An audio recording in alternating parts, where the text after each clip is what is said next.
Yeah. Big O, we told you we ain't playing no games, man. It's just surely probably Pablo, Culture, Lord Productions. Good morning, South Florida. This is the Big O Show. You're tuned into the Big O Show. This is the Big O Show. This is the Big O Show. Judge, you tuned in to the hottest sports radio show with Orlando, a.k.a. the Big O. He covers all the South Florida teams, from the Dolphins to the Heat, well, you know what I mean. Monday to Friday, Spotty Pablo in the Big O Show. Oh, on the radio, the top's where we gonna go. Miami, that's the way we roll. Locked on the morning show, Big O. No one has a similar show. Talk sports, talk plays, talk live and direct. Because nobody do it better than Big O in the set. From sunrise, listen live, it's the best of the best. He's got the fans, got the heat, he's the best of the best. Big O, the only talking sports with a style.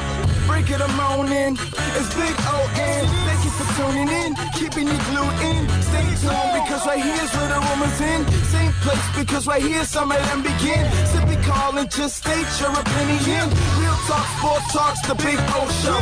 Yeah, you love it, yeah, you like it, call them and let them know. Culture, Probably Pablo, now introducing the man of the hour, Big O, a.k.a.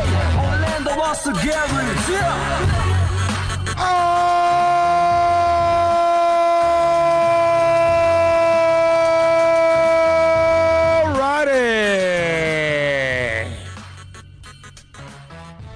All right, we ready to rock. We ready to roll. Hope you all are doing well. It is a beautiful Monday. Hope you had a safe week, which is the most important thing out there. And hope everybody is masking up and continuing our trend here, at least in the state, bringing it down.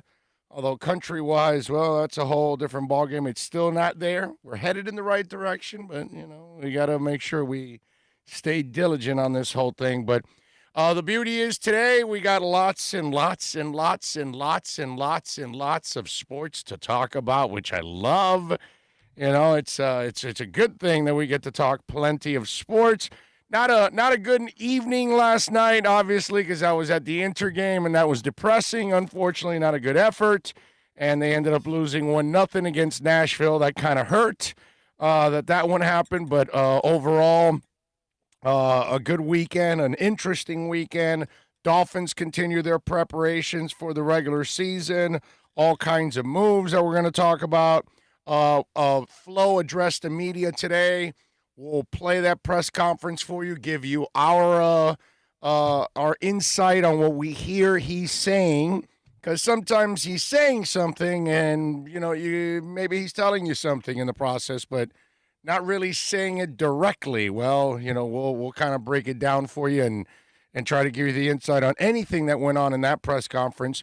Tua and Rosen also met with the media on Sunday, I think it was, or Saturday afternoon. We'll go over those press conferences so you can hear from the boys, and we'll break down what they had to say in their press conferences. So we got a lot of Dolphins talk, got a bunch of NBA talk. That Denver-Utah game was outstanding yesterday with Jamal and Donovan.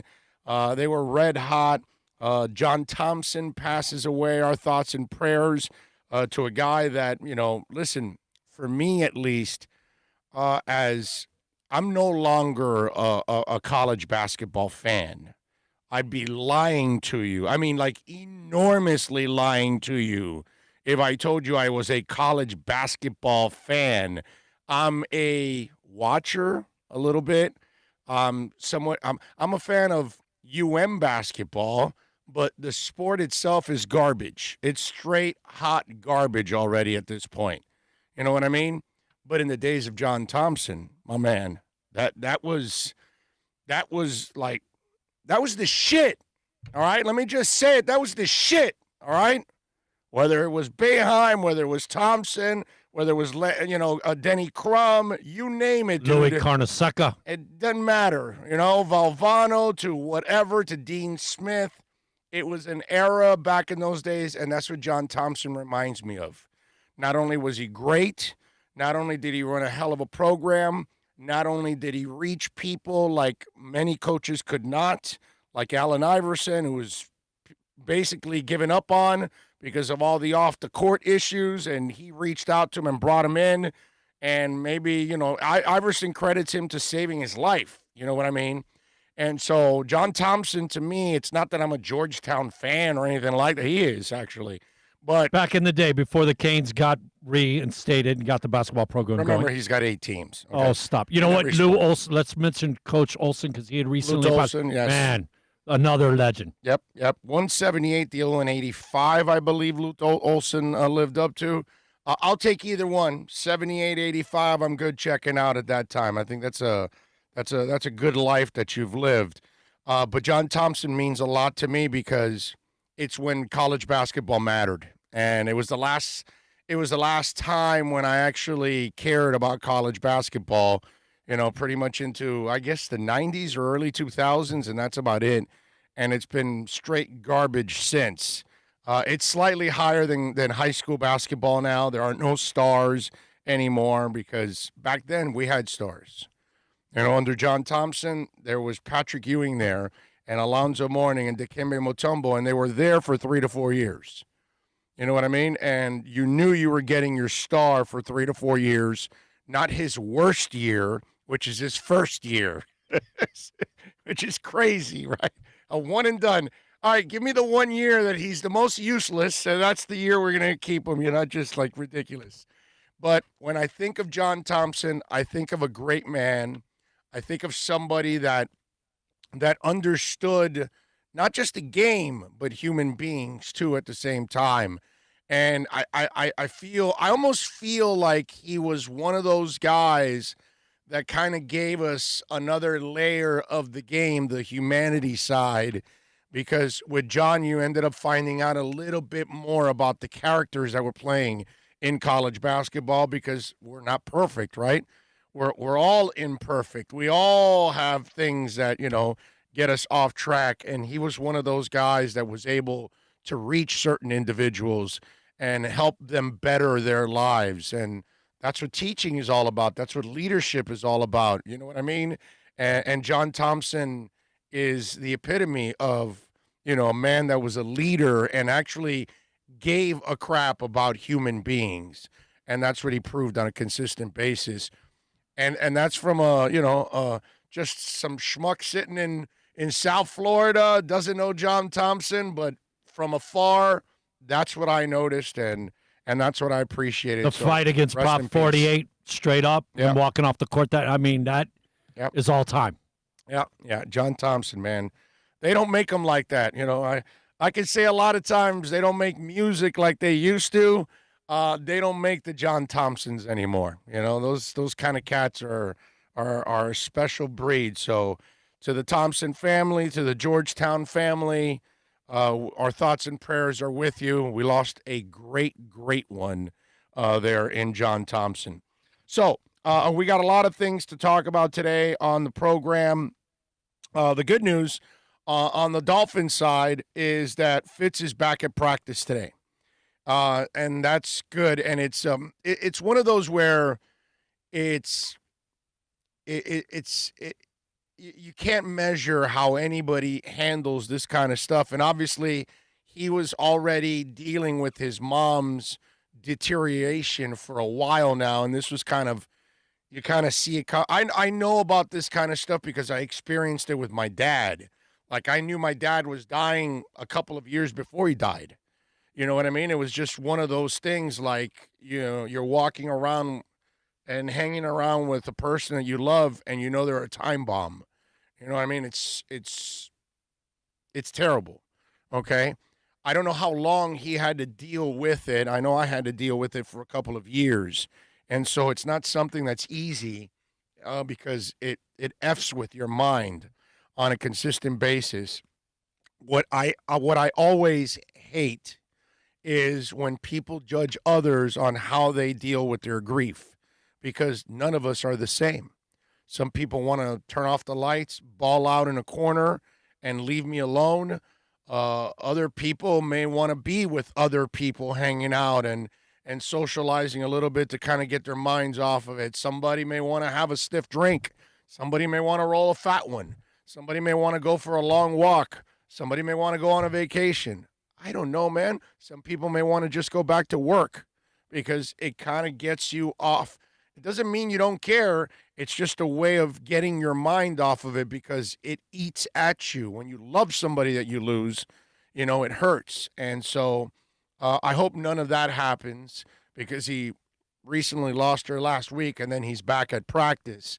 I never judge anybody for that, and I hope you never do because whether it's the death, whether it's the breakup of a relationship, whether it's the loss of a friend, whether it's somebody moving away, whatever kind of a loss of a game, you just never know how guys want to deal or women want to deal with the loss after a game. Everybody's different.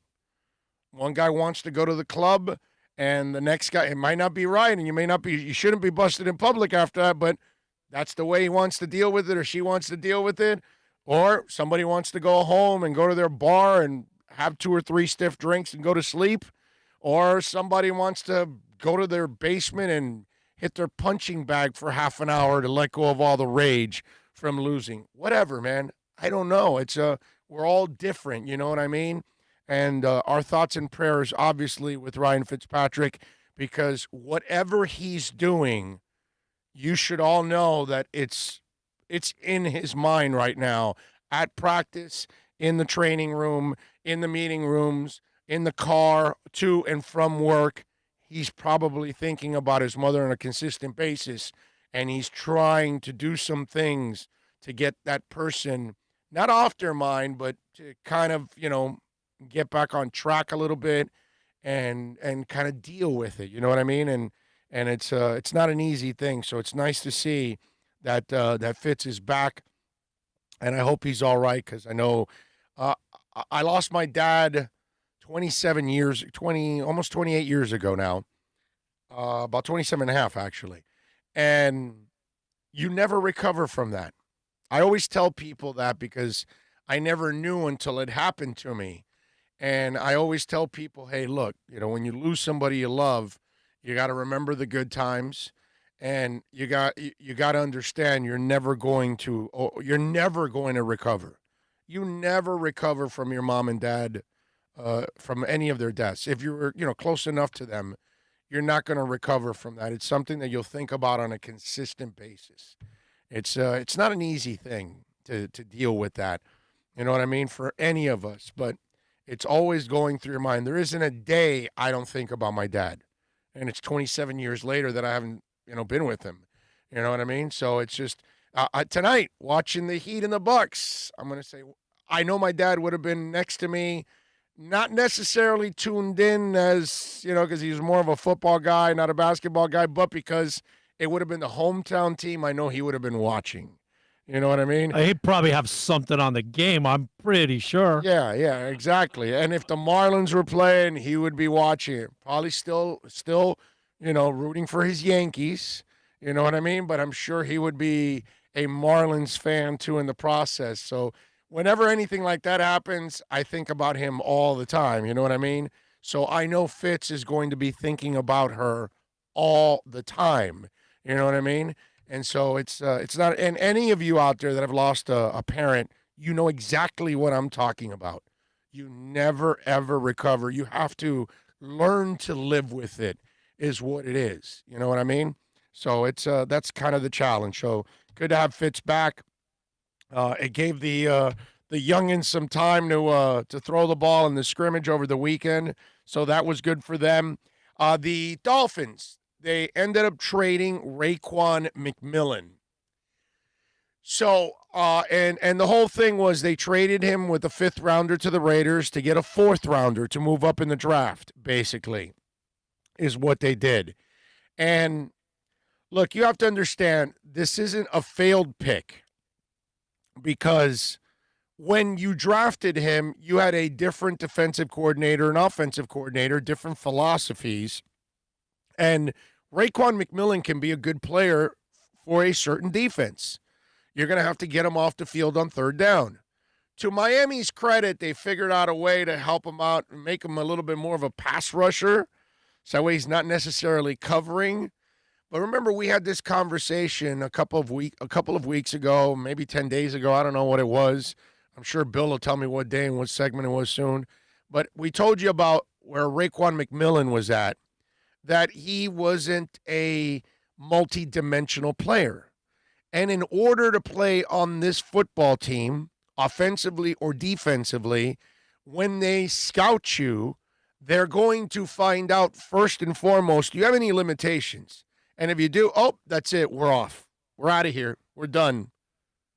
And that's the way it is. They're probably not going to sign those kind of guys. Now, Jordan Howard, we explained to you that has limitations. He's not a great pass catcher. But you can do different things with Howard on the field. Okay? Yeah. Okay, so the linebacker sees him and he thinks run. But the problem is if Malcolm Perry's back there with him, is it really a run? Could it be a pass to Malcolm Perry? You know what I mean? Could you be sending out Malcolm Perry and then your linebacker has to flank out and follow him, and then you still hand it off to Howard and he pounds it through with one less linebacker in the box? You know what I mean? So there's different things you can do to loosen things up. And with Howard, even if it's 3rd and 1 or 4th and 1, it's still obvious what you're going to do on offense, even without Howard. Okay? If it's 3rd and 1, there's a good chance you're not passing unless you're, Pete Carroll in the Super Bowl and, you have Marshawn Lynch and you're like, no, we'll pass. More often than not, you're running the ball. Everybody knows it with or without Jordan Howard. But you want Jordan Howard if it's a 3rd and 1 and a 4th and 1 because that big fat dude is going to fall down for 3 yards. So he'll get 1 with no problem, okay? He's going to fall for 4. You know what I mean? So those limitations on his case, you can do things with it that can still benefit your team, and you're not necessarily, so obvious. You know what I mean? You could also put Howard back there and make it obvious that you're going to run, and that's where you play action because you sucked in the linebackers when you fake the handoff and boom, over the top. Gesicki, whatever, Parker, Preston Williams, you name it. We got a couple of those guys that can go over the top. And so Raekwon is a guy that can't cover. Okay? It's over. He can't cover. And you cannot play linebacker on this team if you're not multiple. That is one of those positions that they need you, you must be multiple. And so now that you switch defenses and you switch coaches, you switch philosophies. And when you switch philosophies, you have different needs. And unfortunately, Raekwon McMillan did not fill the need. And guess what? Everybody in the NFL knows. You know it. I know it. Everybody knows it. So who the hell are we going to kid? You can't. You know what I mean? Now, if this was in the middle of the 90s, where it was 3 yards in a cloud of dust offense, and we had a whole bunch of running backs and everybody who used to run the hell out of the ball, you probably could keep Raekwon McMillan. But it's a passing league now. It's not a running league anymore. There's no bell cows. Those days are done, too. It's rare that a team even counts on a guy nowadays. There's only a couple of those guys left when back in the day, every team wanted a bell cow. Okay? In fact, you didn't have a bell cow, you were incomplete. You didn't have a bell cow, your team felt naked. You were like, hey, we don't have a bell cow. We don't have a running back. And we should know because as Dolphin fans, we struggled with that for many years. Ask Marino, never had a bell cow. So you have to get versatility. And Raekwon wasn't versatile. So it's just unfortunate that you had to part ways. I still think Raekwon McMillan can be a good player in this league. Do I think he's going to be a Pro Bowler? No, I don't. It's really hard to be a Pro Bowler on 2 downs. And so Oakland's system probably fits him better. And they're good with taking him off the field and maybe bringing in a safety in his spot on 3rd down so they have more of a nickel package in there or another corner, whatever, and dime and all that stuff. So there are teams that are running those kind of schemes. Miami doesn't run that. You know what I mean? And that's why you had to make this move, unfortunately. I think he's a good player overall. I think he proved that he can play the run but you got to put them in the right scheme. And Miami, what I love about what this front office does all the time, they don't waste time. You don't fit what we do, you're out of here. You don't like what we do, you're out of here. We're good. We're going to move on. What we're not going to do is keep putting a square peg in a round hole. If you don't fit us philosophically, you're out of here. If you don't fit us character-wise, you're out of here. If you want to be a dick like Minkah Fitzpatrick, you're out of here. Love it. That's the way it should be. Because all I ever used to see is you reeling out there Eddie Moore when Eddie Moore can't play. And you keep trying Pat White when he can't play. And you keep trying Jamar Fletcher when he can't play. And Jamar Fletcher did not fit our scheme. We're a man-on-man scheme. He was a zone guy. He actually went on to have a 10-year career. Why? Because he played in Detroit and I think another place where mostly they kept him in a zone area because he can't cover man-on-man. But yet we kind of kept putting the square peg in the round hole. You know what I mean? And it's no, let's keep whipping out Julius Thomas. But he's fat, he's slow, he can't get it done. No, but we're still going to keep rolling him out there until eventually you embarrassed yourself to a point that you had to let him go. They don't do that here.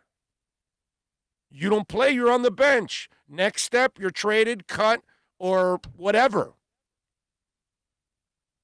That's what good football teams do. Now, are you going to make a mistake along the way? Hell's to the yeah, you're going to make mistakes along the way. That's what every team does. No team's perfect.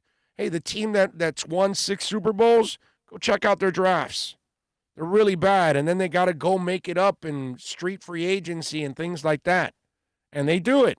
And they have also had the greatest quarterback of all time. Now we're going to see how they adjust to all of that. Okay?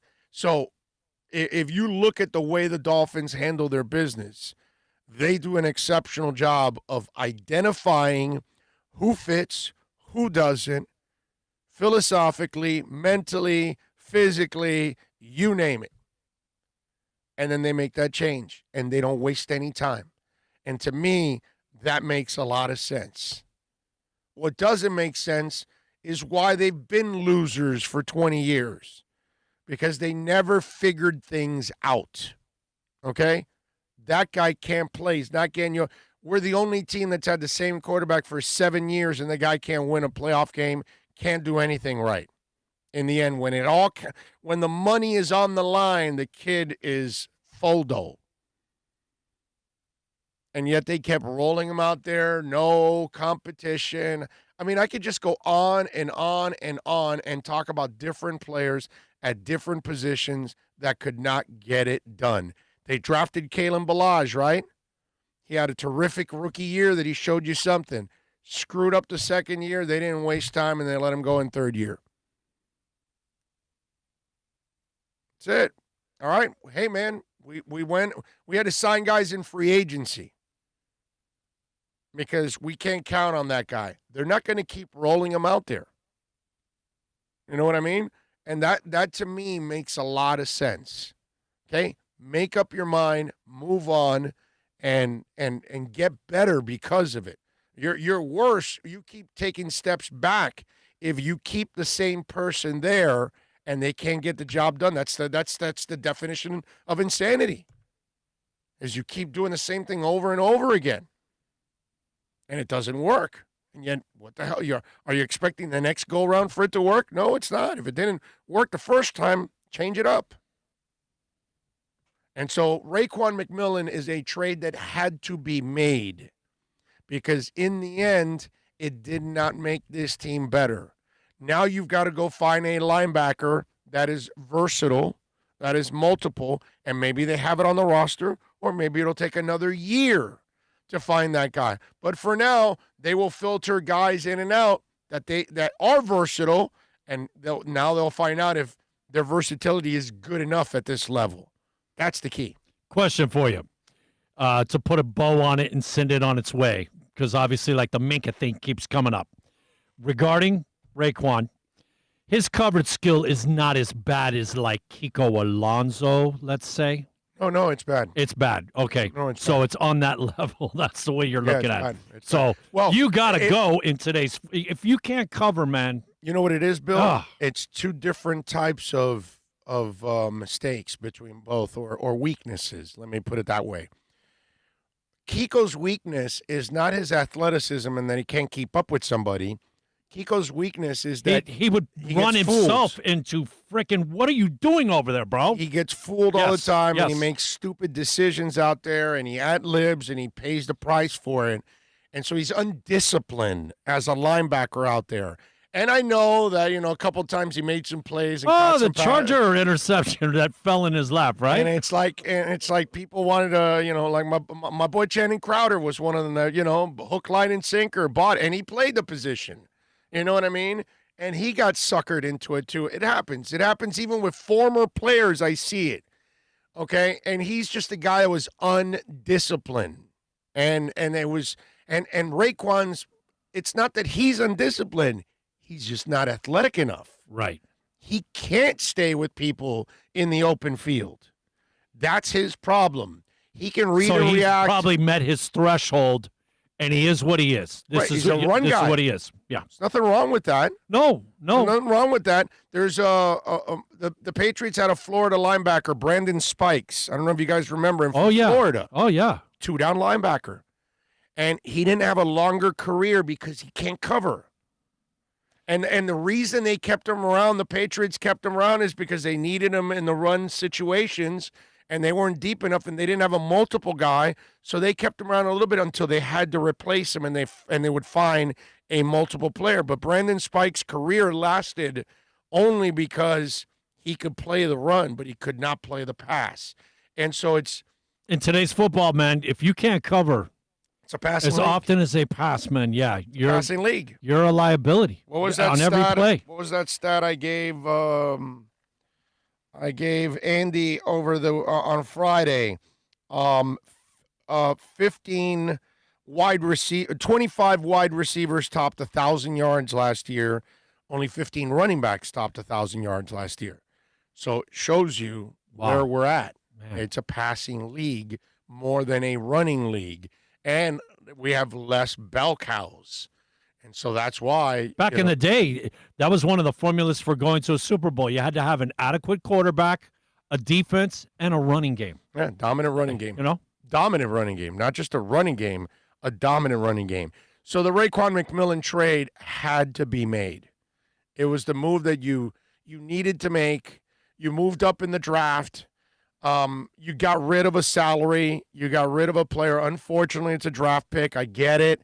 But again, it's to me. If he doesn't fit the mold of what you need, man, what's the sin? Let's get somebody else. Let's get another body in there and see what's going on. What's more important, to keep Flo around, or to appease Raekwon McMillan? You know what I mean? So you gotta you change coaches. Coach brought a different philosophy. He doesn't fit it. You move on. I love the move. I got no problem with it. I completely understand it.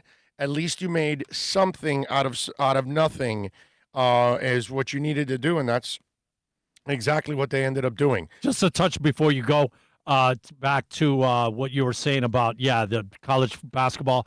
I look at Carmelo Anthony, the one and done when he won the national championship finally for Syracuse, as the start of that. Man, you're right. That was 2002, 2003. It's almost every bit of 20 years of college basketball being what it is. Yeah. It's garbage. College basketball is absolute total garbage. It's unwatchable at this point. If you watch it, it's because you're betting or you're really desperate, man. Or you're a Kane fan. Or outside of UM games, I have very little interest in college basketball. It's not identifiable. The players aren't around long enough. There's no stars. It's just a garbage game now at this point. It really is. Speaking of garbage, you want to get the garbage out of your house. You want to straighten stuff out. Maybe you want to remodel right now. Maybe you've got a couple of extra family members moving in because of COVID. Well, you got to call EJD Construction. Go to the website, ejdconstruction.com. You guys know I would never mislead you. Eric is amazing. 305 305-433-4843. Save it on that cell phone, 305-433-4843. They've been around since 2004. Last 16 years, they take care of everybody in Dade and Broward County. And let me tell you something. They're A-rated member of Angie's List and the Better Business Bureau, so you can trust them. This is why. Go to their Instagram account, okay? EJD_construction, so you can see a lot of the before and after. And it's going to blow you away. So whether you want to redo that bedroom, the kitchen, the front yard, the backyard, the man cave, an addition, custom home builder, additions, home remodeling, they do it all for you. 305-433-4843 for EJDconstruction.com. It's a buyer's market at Toyota of Hollywood. Over 1,500 Toyotas on the ground, and truckloads just keep on coming. Now pay up to 50% less. 2020 Camry, not $29,000, $17,775. 2020 Corolla, not $22,000, $13,775. Buy a new 2020 Toyota with 0 down and 0% financing, or we'll make your payments till 2021 at Toyota of Hollywood, the #1 volume Toyota dealer on 441 between Hollywood Boulevard and Sheridan Street. Are you tired of watching the same old travel videos on the internet? Well, then check out MikeNoGoZones.com, a travel documentary that's breaking barriers. I go to the places that the media tells you to fear, where no one else dares to go. Baltimore, Opelika, South Side of Chicago, and more. Go to MikeNoGoZones.com. America's safest and best-selling compact luxury SUV is at Acura of Pembroke Pines, and this is how we do it. RDX, $339 a month at Acura of Pembroke Pines, the #1 volume Acura dealer.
Welcome back.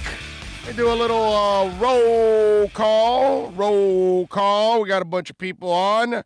Julius 305, baby, you number one. Julius, I've been using that thing now. Now I don't forget it. Every time I'm doing elevators and keyboards and all that. Thank you, bro. That is that your poker? Yeah, that thing is poker? awesome. That's a great idea, dude.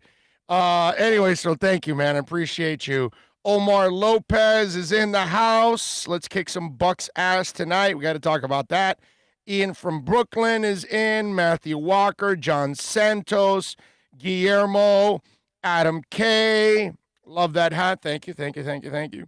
Romeo Garcia. This one and my Inter hats are my favorite hats right now because this is like a really comfortable hat.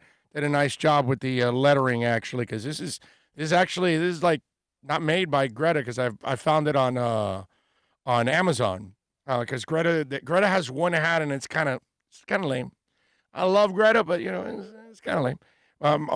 The cool shirts the coolest shirts I bought from them are not made by them, which is crazy. All right, what else do we have here? Romeo Garcia is in the house. Manny J. Snow. Will Salguero be looking for a new job, he puts? I don't know, but he's in some hot water. That's, what can I tell you, brother? I couldn't disagree with him more about that, but it is what it is. It's America, We can all agree to disagree, that's for sure. Let's see. And in today's world, it's a tough one when you make those kind of comments, or you think like that. Lewis Bryant is in. Gus 1388. Pat in Asheville says, I have a feeling Fitz is going to ball this year. I hope so. Would be nice. Lewis Bryant, ATL checking in, Big O. Finns will have no interest in Fournette, not Flo's type of player. Hell no, bro. Hell no. Marta is in. Love your hat. Thank you, Marta. Clifton Wellman, hello, Big O and everyone. RPI to Coach Thompson. Robert Triana, life is a gamble. Chris Greer keeps proving he is incapable of handling the draft. Yep, that's it. That's exactly it. It's better to keep a linebacker that doesn't fit your scheme because, of course, that would be really smart. James Roman, morning from hot and humid Tampico, Mexico. NorCal, he says, is it Friday yet?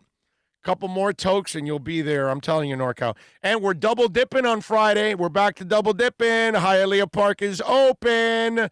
So we got our 9 to 11 at Acura and 1 to 4 at Hialeah Park. Double dipping every Friday. Yeah, we are back. We are back. We're back. We're back. We're back.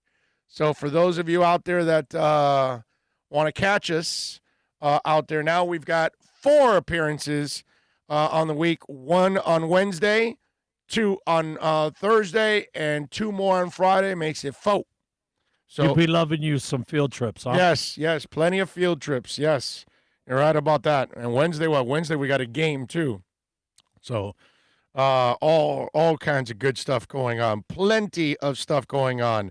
Let's see. When are you going to start the Greer bash? Way too smart for that. Life is a gamble. There's no reason to bash him right now. Man of 1,005 holds. Remember, life is a gamble. I understand what they're doing. You're the guy that was probably saying they were tanking last year because most were saying they were tanking and most were dead ass wrong. But that's fine. You can stay on the overreacting side. Let's see. George Albany says, lost my dad nearly 30 years ago, and I think about him every day. Isn't it screwed up, right? That's the way it is. You don't recover. I always tell people that you don't. That's the first thing I tell them. You're not going to recover from this. This feeling will subside, but you'll have that emptiness forever. Because I know, because I've experienced it myself. It's just there. You can't replace it. The Dolphins can replace Raekwon McMillan and get a better linebacker. You're not going to get a better father or mother or your husband, sister, brother. There's only one. It's over. And it's just one of those, it's a void, man. It's tough. It really is. Tommy says Brett Favre played a game when right after his dad passed away. Yes, I remember. He threw like 4 or 5 touchdowns in that game. I lost my father almost 4.5 years ago from a heart attack. I have a picture on my screensaver on my cell phone since he passed away. Good for you, man. Moneyman says, we should get Fournette now that he's been released. Dolph fans always want every player that's available. Let's see. Antonio Matos says, morning, guys. Let's go Isles. Let's see. Gus 1388. No to Leonard Fournette. Not with that attitude. Not going to fit with Flo. Definitely not. Are you kidding me? Radically says, I think McMillan should have been kept for short yardage and playing running teams. Yeah, problem is there aren't a lot of running teams left. What, the Baltimore Ravens? If he's not fast enough to cover, he's not fast enough to catch Lamar Jackson. So don't worry about it. Tennessee Titans. Yeah, right. There's like 2 left in the league, and that's because they can't pass the ball. That's why they do that. Let's see. Man, a lot of guys getting cut this week. Yeah, that's right. We're getting closer to the season. Jaquez says McMillan made the defense too predictable. Amen. Drew Boo says Gase would have kept playing guys no matter if they were good or not because they are his guys. Bug eyes. There you go. Miami Kid J says Chris Grier needs to adjust to Flores' needs on the field. I hope Flores is more involved in future drafts. Flores is already involved in the drafts. That's what you're Miami Kid J. What you're not understanding is that's exactly what Chris Grier is doing. He's accommodating his coach by moving Raekwon McMillan. The coach came in, and for a year, he tried all the players that he had on the roster. And then he finds out which ones fit and which ones don't. And McMillan doesn't, and so he got rid of him. Grier's a guy that is going to accommodate his head coach. He's not going to draft a player that is one type of another run-like linebacker next year. Not going to do that. He won't do that. He won't get a safety that can't play the pass. That's just the way it is. And we deciphered that pretty quickly last year. Remember, we kept telling you, look what he's trying to accomplish on safety. And if you can't cover at the safety position in football, period, you won't play here. If you're just a strong side linebacker that can play the run and you're a guy that really plays in the box and you can't play in space, you can't play here. And Chris Grier won't draft a safety that can't play in space. He won't draft now a linebacker that can't play in space. That's just the way it is. Okay? So he's actually doing exactly what his coach wants. That's what a good GM does. Because you find the best players that fit your team's scheme. We didn't do that for many years. Let's see. Drew Boo says, break it down for the blind-ass fans. Damn right. Wayne, Fins Nation UK says, what's up, Big O, listening in the UK? Thank you, Wayne. Much love out there. What's up? Blind-ass fan alert. Oh, okay. Look Come out, on, man. We've got a blind-ass fan coming through. Alan D says, what happened with Salguero? He blocked me. Well, dude, all you have to do is go to the trending on Twitter and put Armando Salguero, and it'll come up. That's all. You'll get plenty. Go to Billy Corbin, and you'll get plenty, okay? Yeah, he's in some hot water. There's no doubt about that. Let's see. Julius 305 goes, somebody fill me in on Salguero, please. Just go to trending on Twitter and type in Armando Salguero, and it'll come up, and you'll see all the people there. Okay? Kenneth in Cleveland giving us a little love. He's the first on the Super Chat.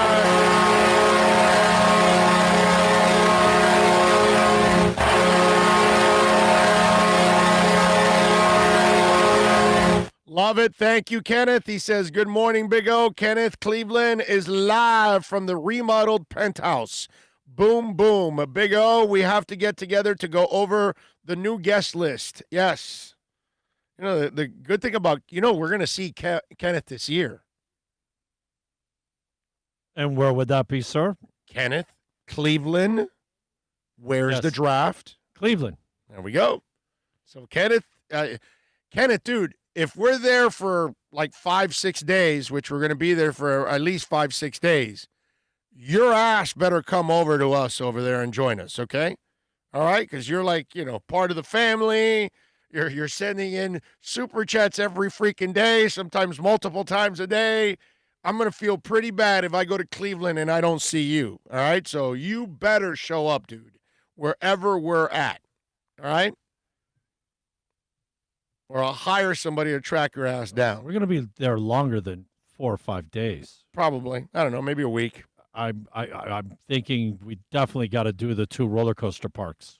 That's I see what you're saying. Part, secondary. There's 3. Well, we'll definitely. We got the Hard Rock. Well, you figure the 2 traveling days. We Yes. got the day before that we have to do. Remember, we're Hall of meeting Fame. Wednesday, 1:00. We're meeting at the Hall of Fame, okay? Because the draft's on Thursday. So the day before on Wednesday at 1:00, we're all meeting in Canton at the Hall of Fame, and we're all going to surround the Don Shula bust, and we're going to sing the Dolphin Fight song. We're going to film that bitch, and it's going to go viral world freaking wide, okay? So make sure you guys are there, Dolphin Nation, down in the draft in Cleveland. We're going to have big shows out there. We're going to do we got some stuff planned already. We're already working on it. We may have our own, area to hang out. Like, people can come over, park, and hang out with us from what I'm told. We may have some space, a lot of space for people to park cars and hang out with us. It'll be like a place where the Dolphin Nation can come and just hang. It's going to be awesome. So, Kenneth, got to see you there, bro. Got to see you there. Wayne says, trying to replace bladder and relate my signed Marino ball. Wish me luck. Oh, God. Good luck, Wayne. Holy moly. Let's see. Flores is very much involved in all player picks in the draft. Greer and Flores are both on the same page regarding philosophy and organization. Yeah, man. That's there's no doubt. Not just Greer. Marvin Allen, Reggie McKenzie, all 4 of these guys are working hard, and they're working hard to make sure they're on the same page. Okay? So that's something that, that if you don't have that, we're done. Did you watch Spielman and Wannstedt? Did you watch Ireland and whoever was with him? If you're all not on the same page and you're just getting people because you like this player, well, it doesn't matter whether you like him or not. Do you like him, and does he fit? And that's the key. And that's what they're doing. Donald Peterson says, hola, Big O. Kenneth in Cleveland says, oh, wait a minute. Hold on a second. He says, Big O, I live in South Florida, LOL. All right, Kenneth, hold on a second. Okay, so now you're tripping me out. Okay, so you're not in Cleveland. You're just called Kenneth in Cleveland or Kenneth Cleveland, and you live here in South Florida. Okay, well then, dude, we're at VSS West Pines. Where are you on Wednesdays? We're at Toyota of Hollywood on Thursdays. And now we're at Hialeah Park and Craig's Inn Acura on Friday. Come on, baby. We got to see you. Come on out there. Or if not, fly your ass out to Cleveland, too, for the draft. In fact, all of you better fly your asses out to Cleveland for the draft. Matthew says, I see Spider-Man hanging from the banner. Yes. Yes. That was the idea. All right, well, I ran out of space on this side. So I had to get creative, and I go, what do I do? And I figured, you know what? What's your left shoulder feeling heavy and your right shoulder's light? Is that what's going on? You know what I mean? So I said, I got to do something with Spidey, and because I can't leave him out. You know what I'm saying? So I got to put him in because Spider-Man's like, that's my dude right there, bro. That's my favorite, superhero. Kenneth in Cleveland, and Big O Cleveland is my last name, LOL. So Kenneth Cleveland, that's his real name. Wow, none of us use our real names. That's amazing. And he sends in another super chat. That's a third today. Wow.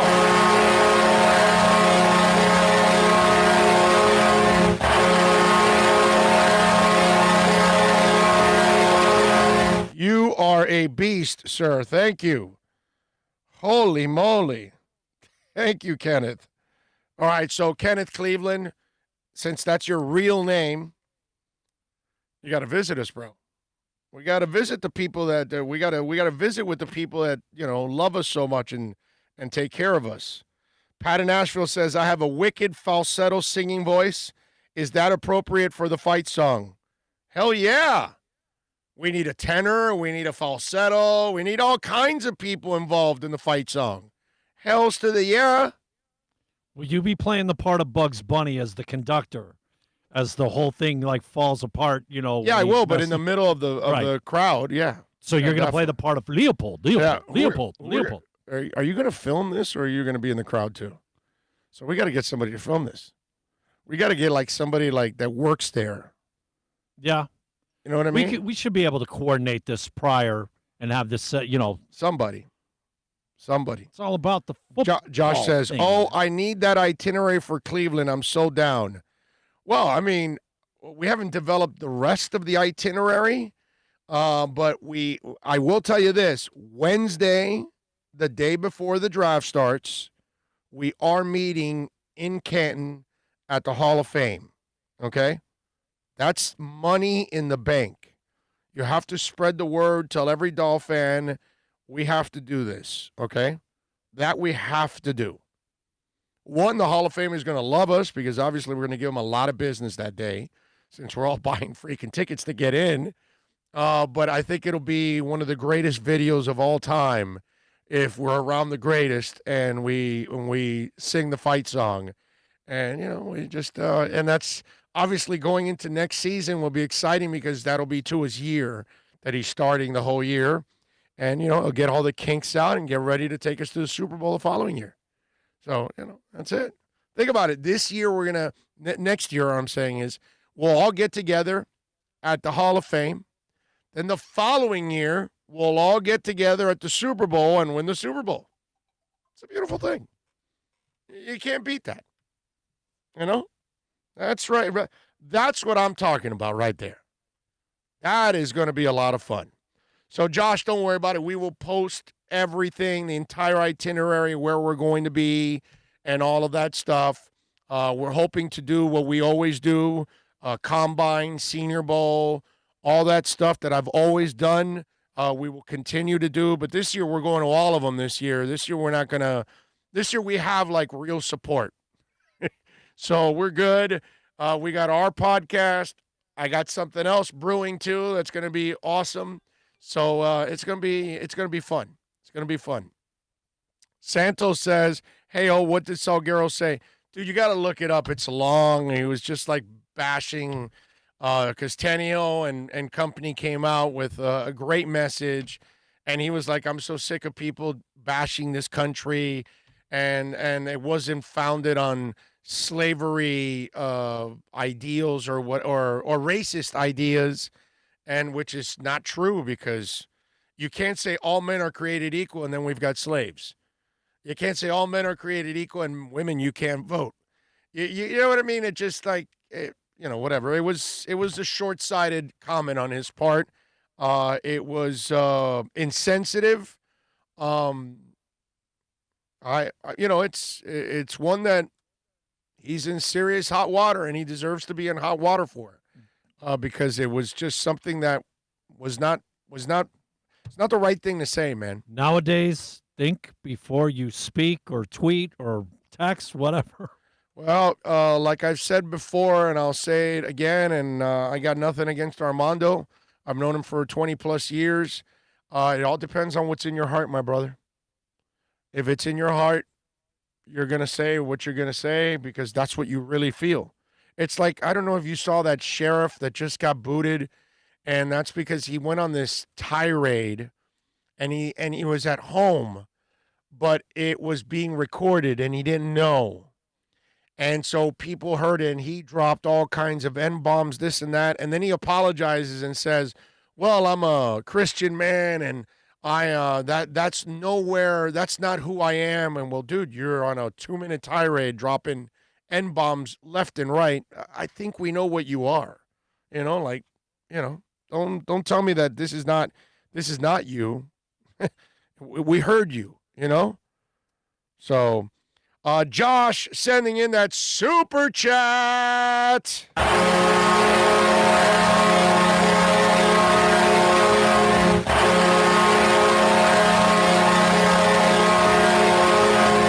And then it's John Santos sending in another super chat.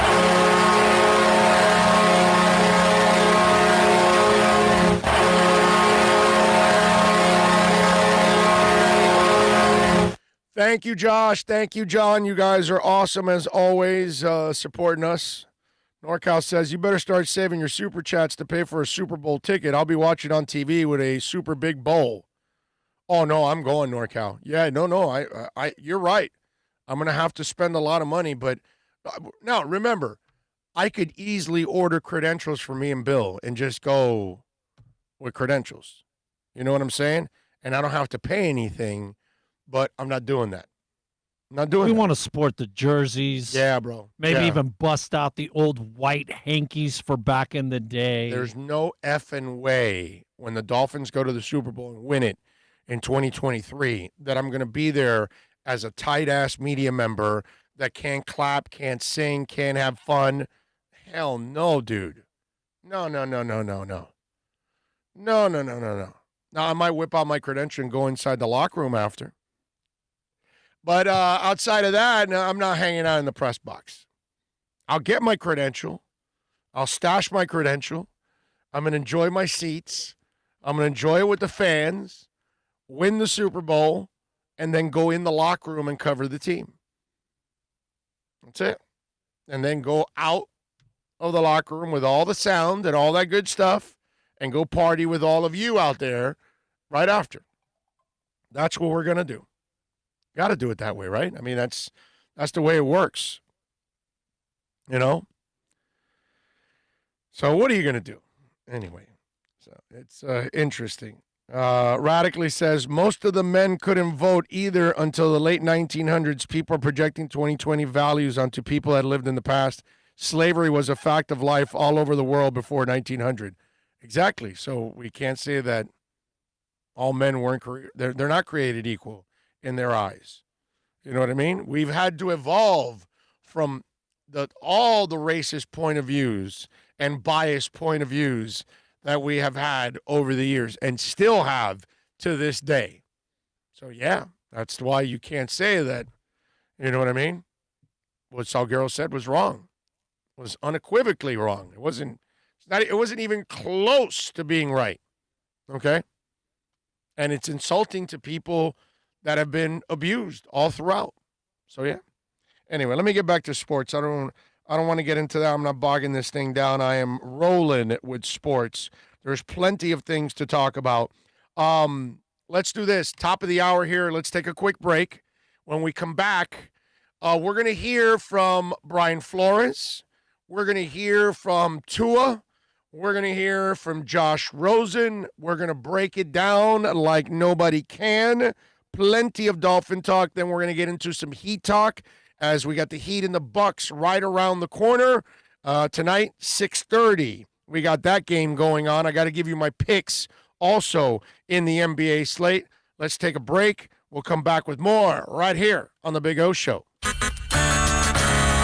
It's a buyer's market at Toyota of Hollywood. Over 1,500 Toyotas on the ground, and truckloads just keep on coming. Now pay up to 50% less. 2020 Camry, not $29,000, $17,775. 2020 Corolla, not $22,000, $13,775. Buy a new 2020 Toyota with zero down and 0% financing, or we'll make your payments till 2021. At Toyota of Hollywood, the #1 volume Toyota dealer on 441 between Hollywood Boulevard and Sheridan Street. Are you tired of watching the same old travel videos on the internet? Well, then check out MikeNoGoZones.com, a travel documentary that's breaking barriers. I go to the places that the media tells you to fear, where no one else dares to go.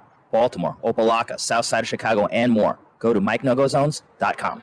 America's safest and best-selling compact luxury SUV is at Acura of Pembroke Pines, and this is how we do it. RDX, $339 a month at Acura of Pembroke Pines, the #1 volume Acura dealer.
right, we back. Jesse, Minneapolis, yeah, giving us some love on the super chat.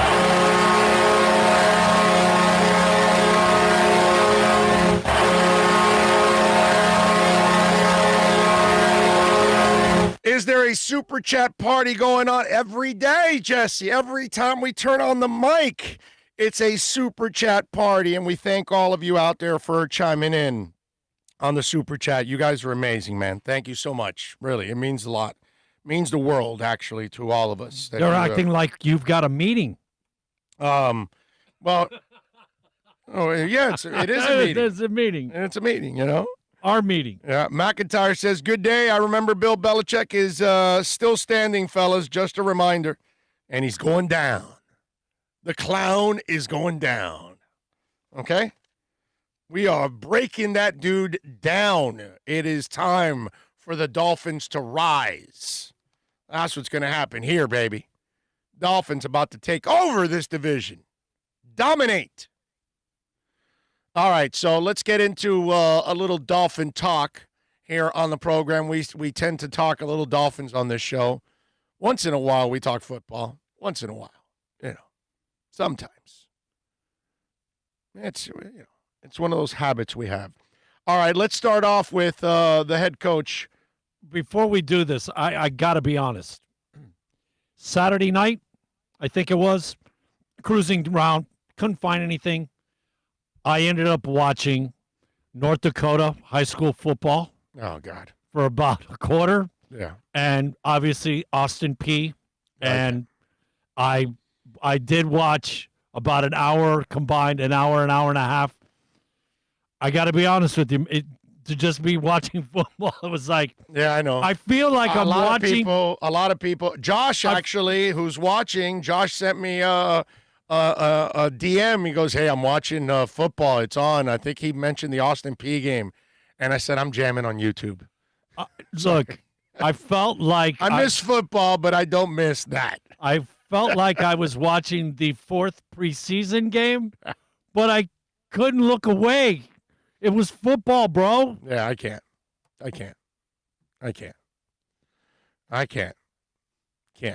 No way. I just couldn't. I saw it, and I just kept surfing. Like, no, I'm not doing that, bro.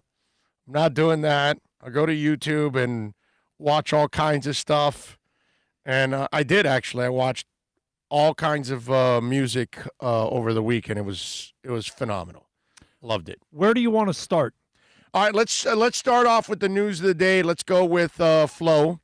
Flo just addressed the media earlier, and let's hear what the head coach had to say, and then we will break it down. Go for it.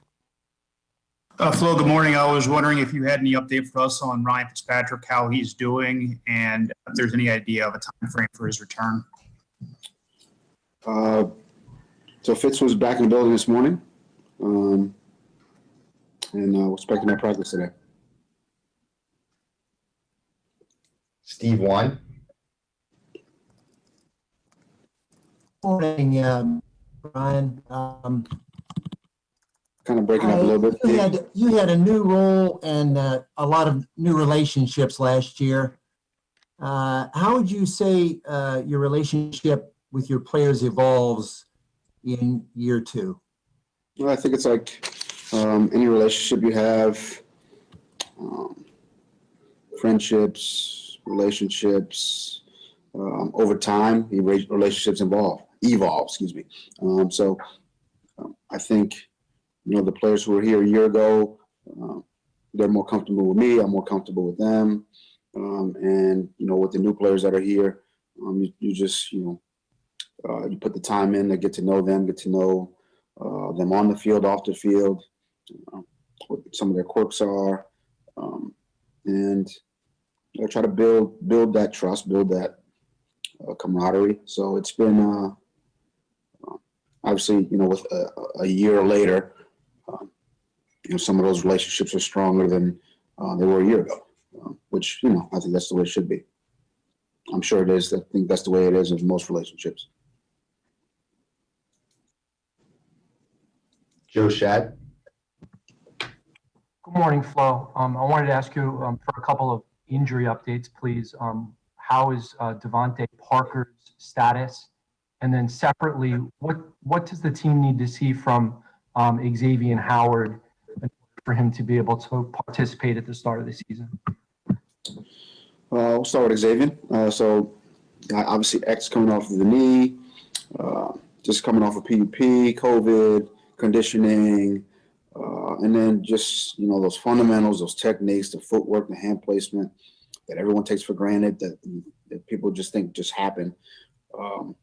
He needs to work on those, and he has been, but he needs to kind of work on those techniques, work against a receiver, work with his teammates on the communication. I think a lot of people, just kind of take those things for granted. I know he doesn't. I know he's working diligently to get in and get those reps, and he's talked about it, and he's anxious to get in there because he knows he needs them. And I think he'll work towards getting to where he needs to be. And look, if we feel like he's ready to go week one, then we'll let him go. And if we feel like he's not, then we'll make the decision when we get to that point. As far as Devontae, look, he's working every day to get back out there as soon as he can. Again, he's been through some of the training camp and some of the conditioning and some of the fundamentals and techniques. And when you're out a couple of days, you just don't want to lose those. Which, if you don't practice them, you start to lose them a little bit. But he's built up enough. I feel like he's built up a good amount so that hopefully he can kind of get right back to it. He will lose a little bit, but then he can get right back to where he was and continue to improve and elevate. Hopefully elevate.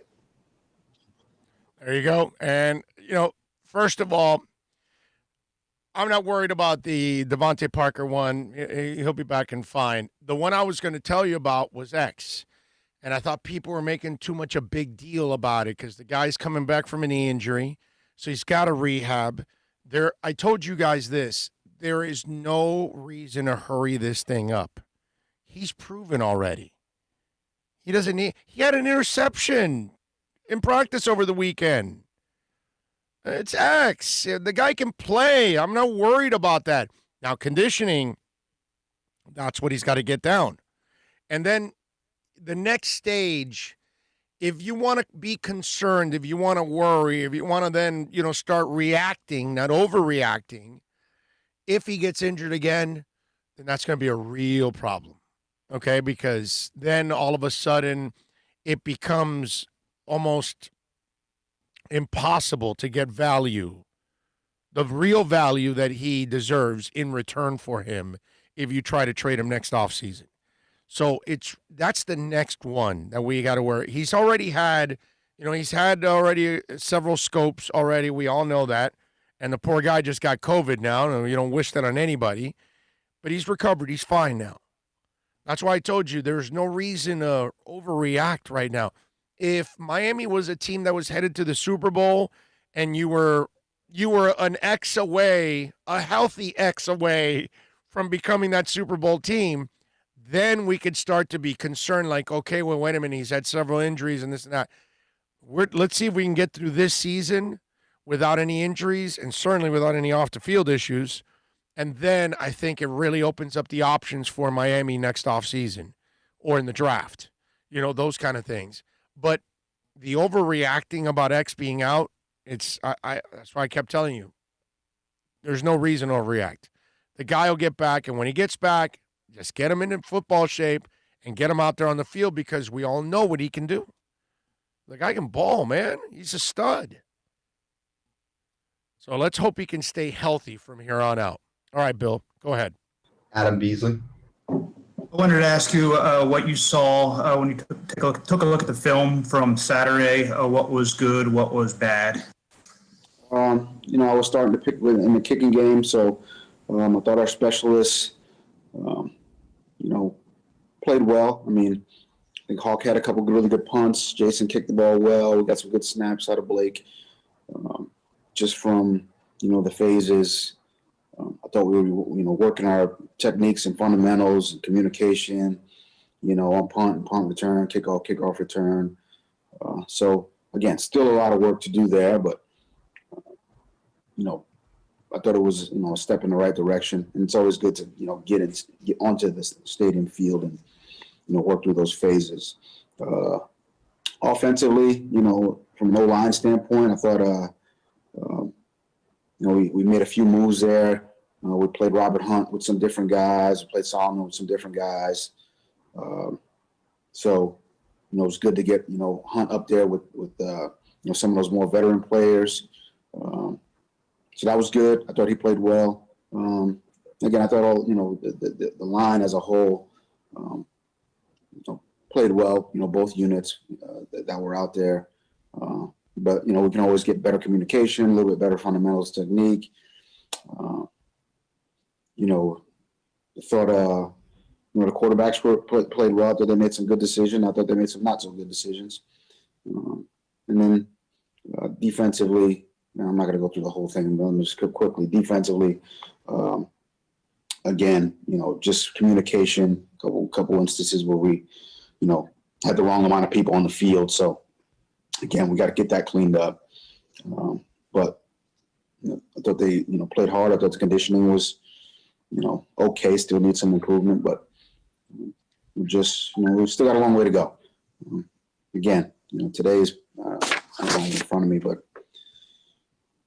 all the days are kind of running together. Whatever, practice 13 or something like that. So they're working and trying to get better. Steve Wine. Ryan, you said the other day that you don't consider yourself a good recruiter, which surprised me. You brought in a lot of people that I know you feel very highly about here. But what led you to say that? Well, I've never been in college football. That was the first kind of thought that came to mind. And again, I'm not I don't. Yeah, it's probably just me being self-deprecating, to be honest with you. Probably, if I was in college, I feel like I probably wouldn't be, a great recruiter. I like to be hard on guys. That's not a big part of recruiting, from what I hear. So, but I don't know much. So that's kind of where that came from, Steve. Cam Wolf. Hey, Flo, I couldn't help but notice seeing some of the pictures. Every time we see you looking at Raekwon Davis, you have a big smile on your face, dating back to draft day. I don't know if that's something that's just happenstance or if just him as a player makes you happy. Yeah, I don't know if Raekwon would say that. So you might want to ask him if I'm always smiling at him. Someone catches a picture at the right time. Raekwon happens to be in the area. It's a good picture. I mean, I've got it sent to me a few times. I could see where someone can get a few laughs at it. I'm not sure Raekwon feels like I look at him with that much admiration on a daily basis. You should ask him, though. Or any of the rookies, to be honest with you. He's busting balls is what he's saying. Okay. Well, this one's kind of out of left field, but I was watching Central Arkansas and Austin Peay. It was like the first college game. And they mentioned that Austin Peay was without their top 3 snappers, presumably due to COVID. So now they're on their 4th snapper. It got me thinking about snapping in the NFL. I remember Mike Hall used to be able to snap even though he was a linebacker. And this might be a better suited question for Danny, but maybe do you have a guy or two on the roster who isn't a lineman who is capable of snapping? And I'm wondering, would you guys keep a practice squad snapper? What's the snapping situation as it relates to the COVID emergency possibilities? Yeah, this is something we talked about at length. So we've got 3 other guys who can snap on the team. The most interesting one of the 3 was Mac Hollins. I didn't realize that. So that was the receiver. But the more you can do in this league, and obviously this year in the pandemic, we've got to be ready to go. at all positions, especially at the long snapper position. What you don't want is scary to have a situation where you don't have anybody to, long or short snap. So Bill does it. No one really, they kind of take it for granted until it's an issue. So, right. But we've had that conversation for sure, Joe, as well as at all positions, but definitely long snapper, definitely punter, kicker. So yeah, it's something we've thought about. Omar? Flo, where do you feel like you are depth-wise at tailback and comfort level with the top two guys, or I don't know if you feel like they're the top two guys in Howard and Matt? Well, I feel good about, really all five guys. Salvin we just got him, Salvin Ahmed, and, looking forward to seeing, what he can do today. With this being his first time out there. But Laird and Gaskin and Breida and Jordan, all four guys are capable, all competitive guys. All have, some role in the kicking game. And they're different styles of back, each one of them. So I think, I'm comfortable with any of the five guys. Four guys. I haven't seen Salvin, up close yet, but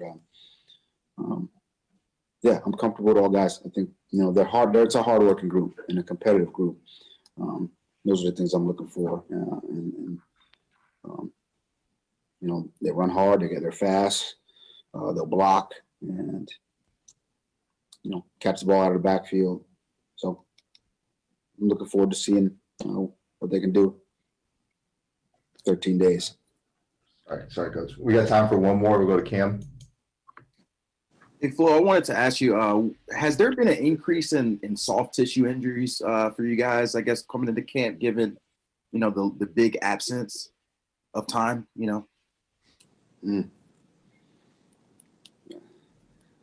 Don't jinx us, Cam.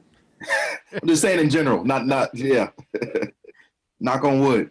Yeah, knock on wood. I think we've been okay. I think that, soft tissue injuries happen every training camp, since the beginning of training camp. So, we're constantly emphasizing hydration, stretching, getting in the training room, cold tubs, hot tubs, nutrition. It all plays a role in it. Something I talk about really every day. They're probably sick of hearing me, say it, but I say it every day. We do hydration testing. I know it's been a little bit of an issue around the league. I know that, coming off of 2011 in the lockout year, it was an issue. So we tried to do everything we can from an education standpoint to help them, help educate them, to do all the things we can to prevent them. Obviously, it's football and things happen. So, all we can do is educate them and then, let the chips fall where they may. So, but we're going to go out there and practice and try to get better and improve. And hopefully, from a soft tissue standpoint, we make it out. We make it out clean every day.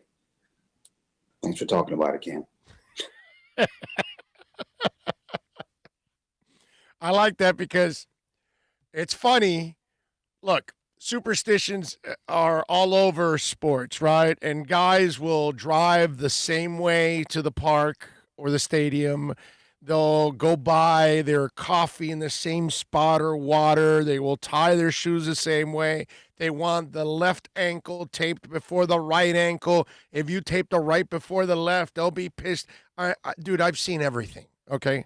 I've been through it all. I've talked to these guys about all these superstitions and things, and it exists.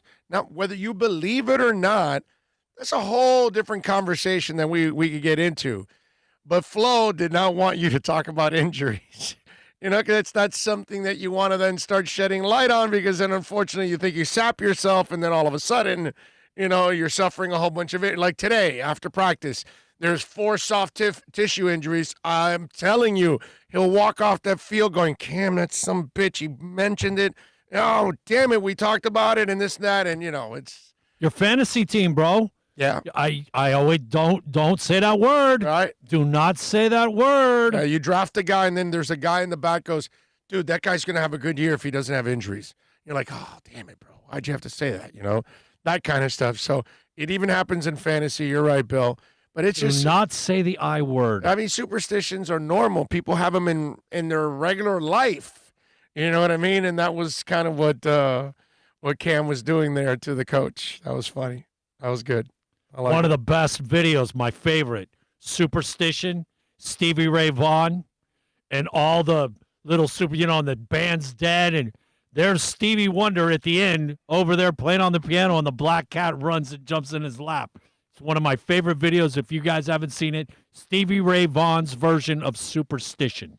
That's right. I'm with you there. Kalen Ballage's trade has been reversed. And has been negated after Ballage failed the physical with the Jets, which again kind of proves what kind of a moron Adam Gase is, how he's always trying to, bring back his guys wherever they're at. And no matter what kind of bum ass they are, because obviously Kalen Ballage has turned into an absolute outright disaster. Sometimes I wonder, was it just luck the first year? Is that what it was with him? Did it just go well the first year, and then it was like, false hope right from the get-go? So strange, isn't it? Anyway, so the trade got reversed. They're probably going to end up releasing him now, injury waiver, that kind of crap or whatever. Who knows?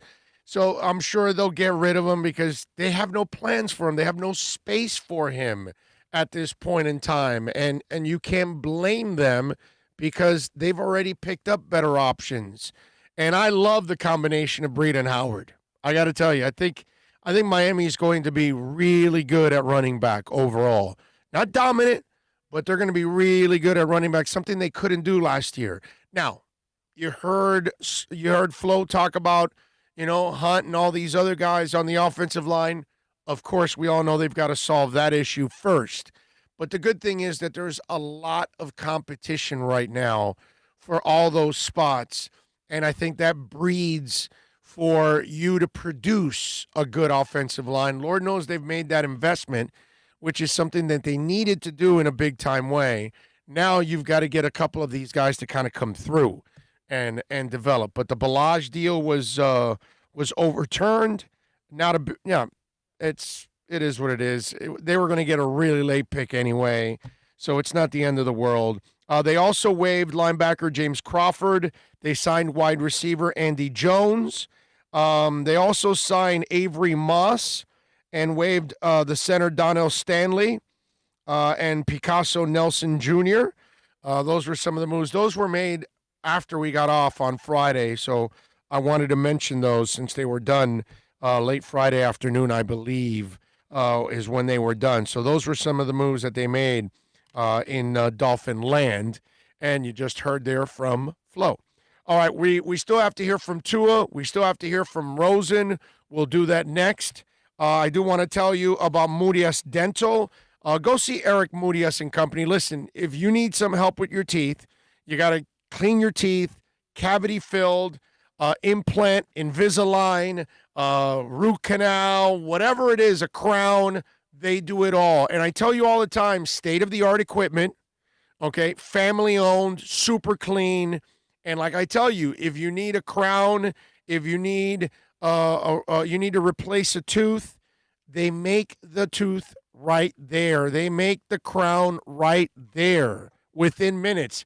They make a digital imprint of the space that you need, and then they go to the machine and they make it right there. You're not leaving with a temporary and coming back 2, 3, 4 weeks later to put on the real one, and the temporary may have fallen off. Who knows? Chipped your tooth, whatever.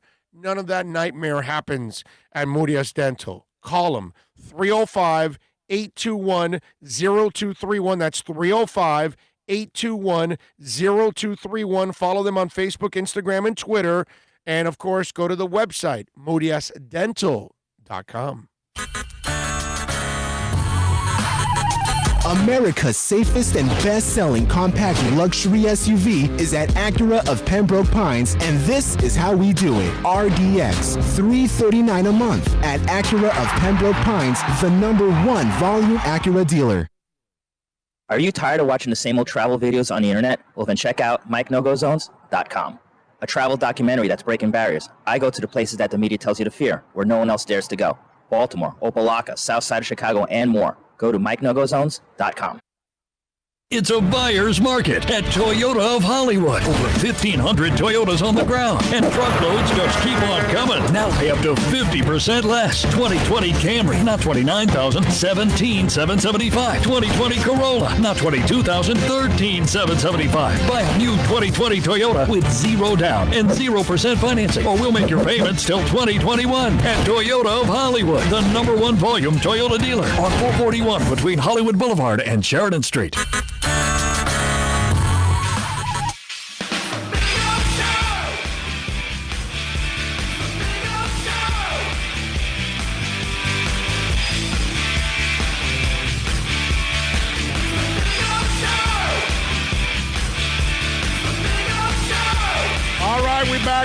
We're back.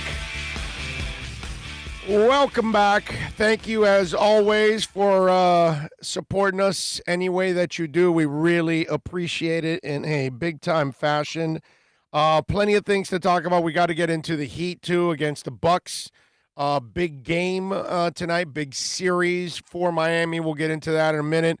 Let me finish with some of the Dolphin talk. Josh Rosen and Tua played over the weekend. They had their moments. They had some depressing moments. They had some good moments, like young players do. And before I do any of that, Gus 1388, thank you, sir, for a super chat.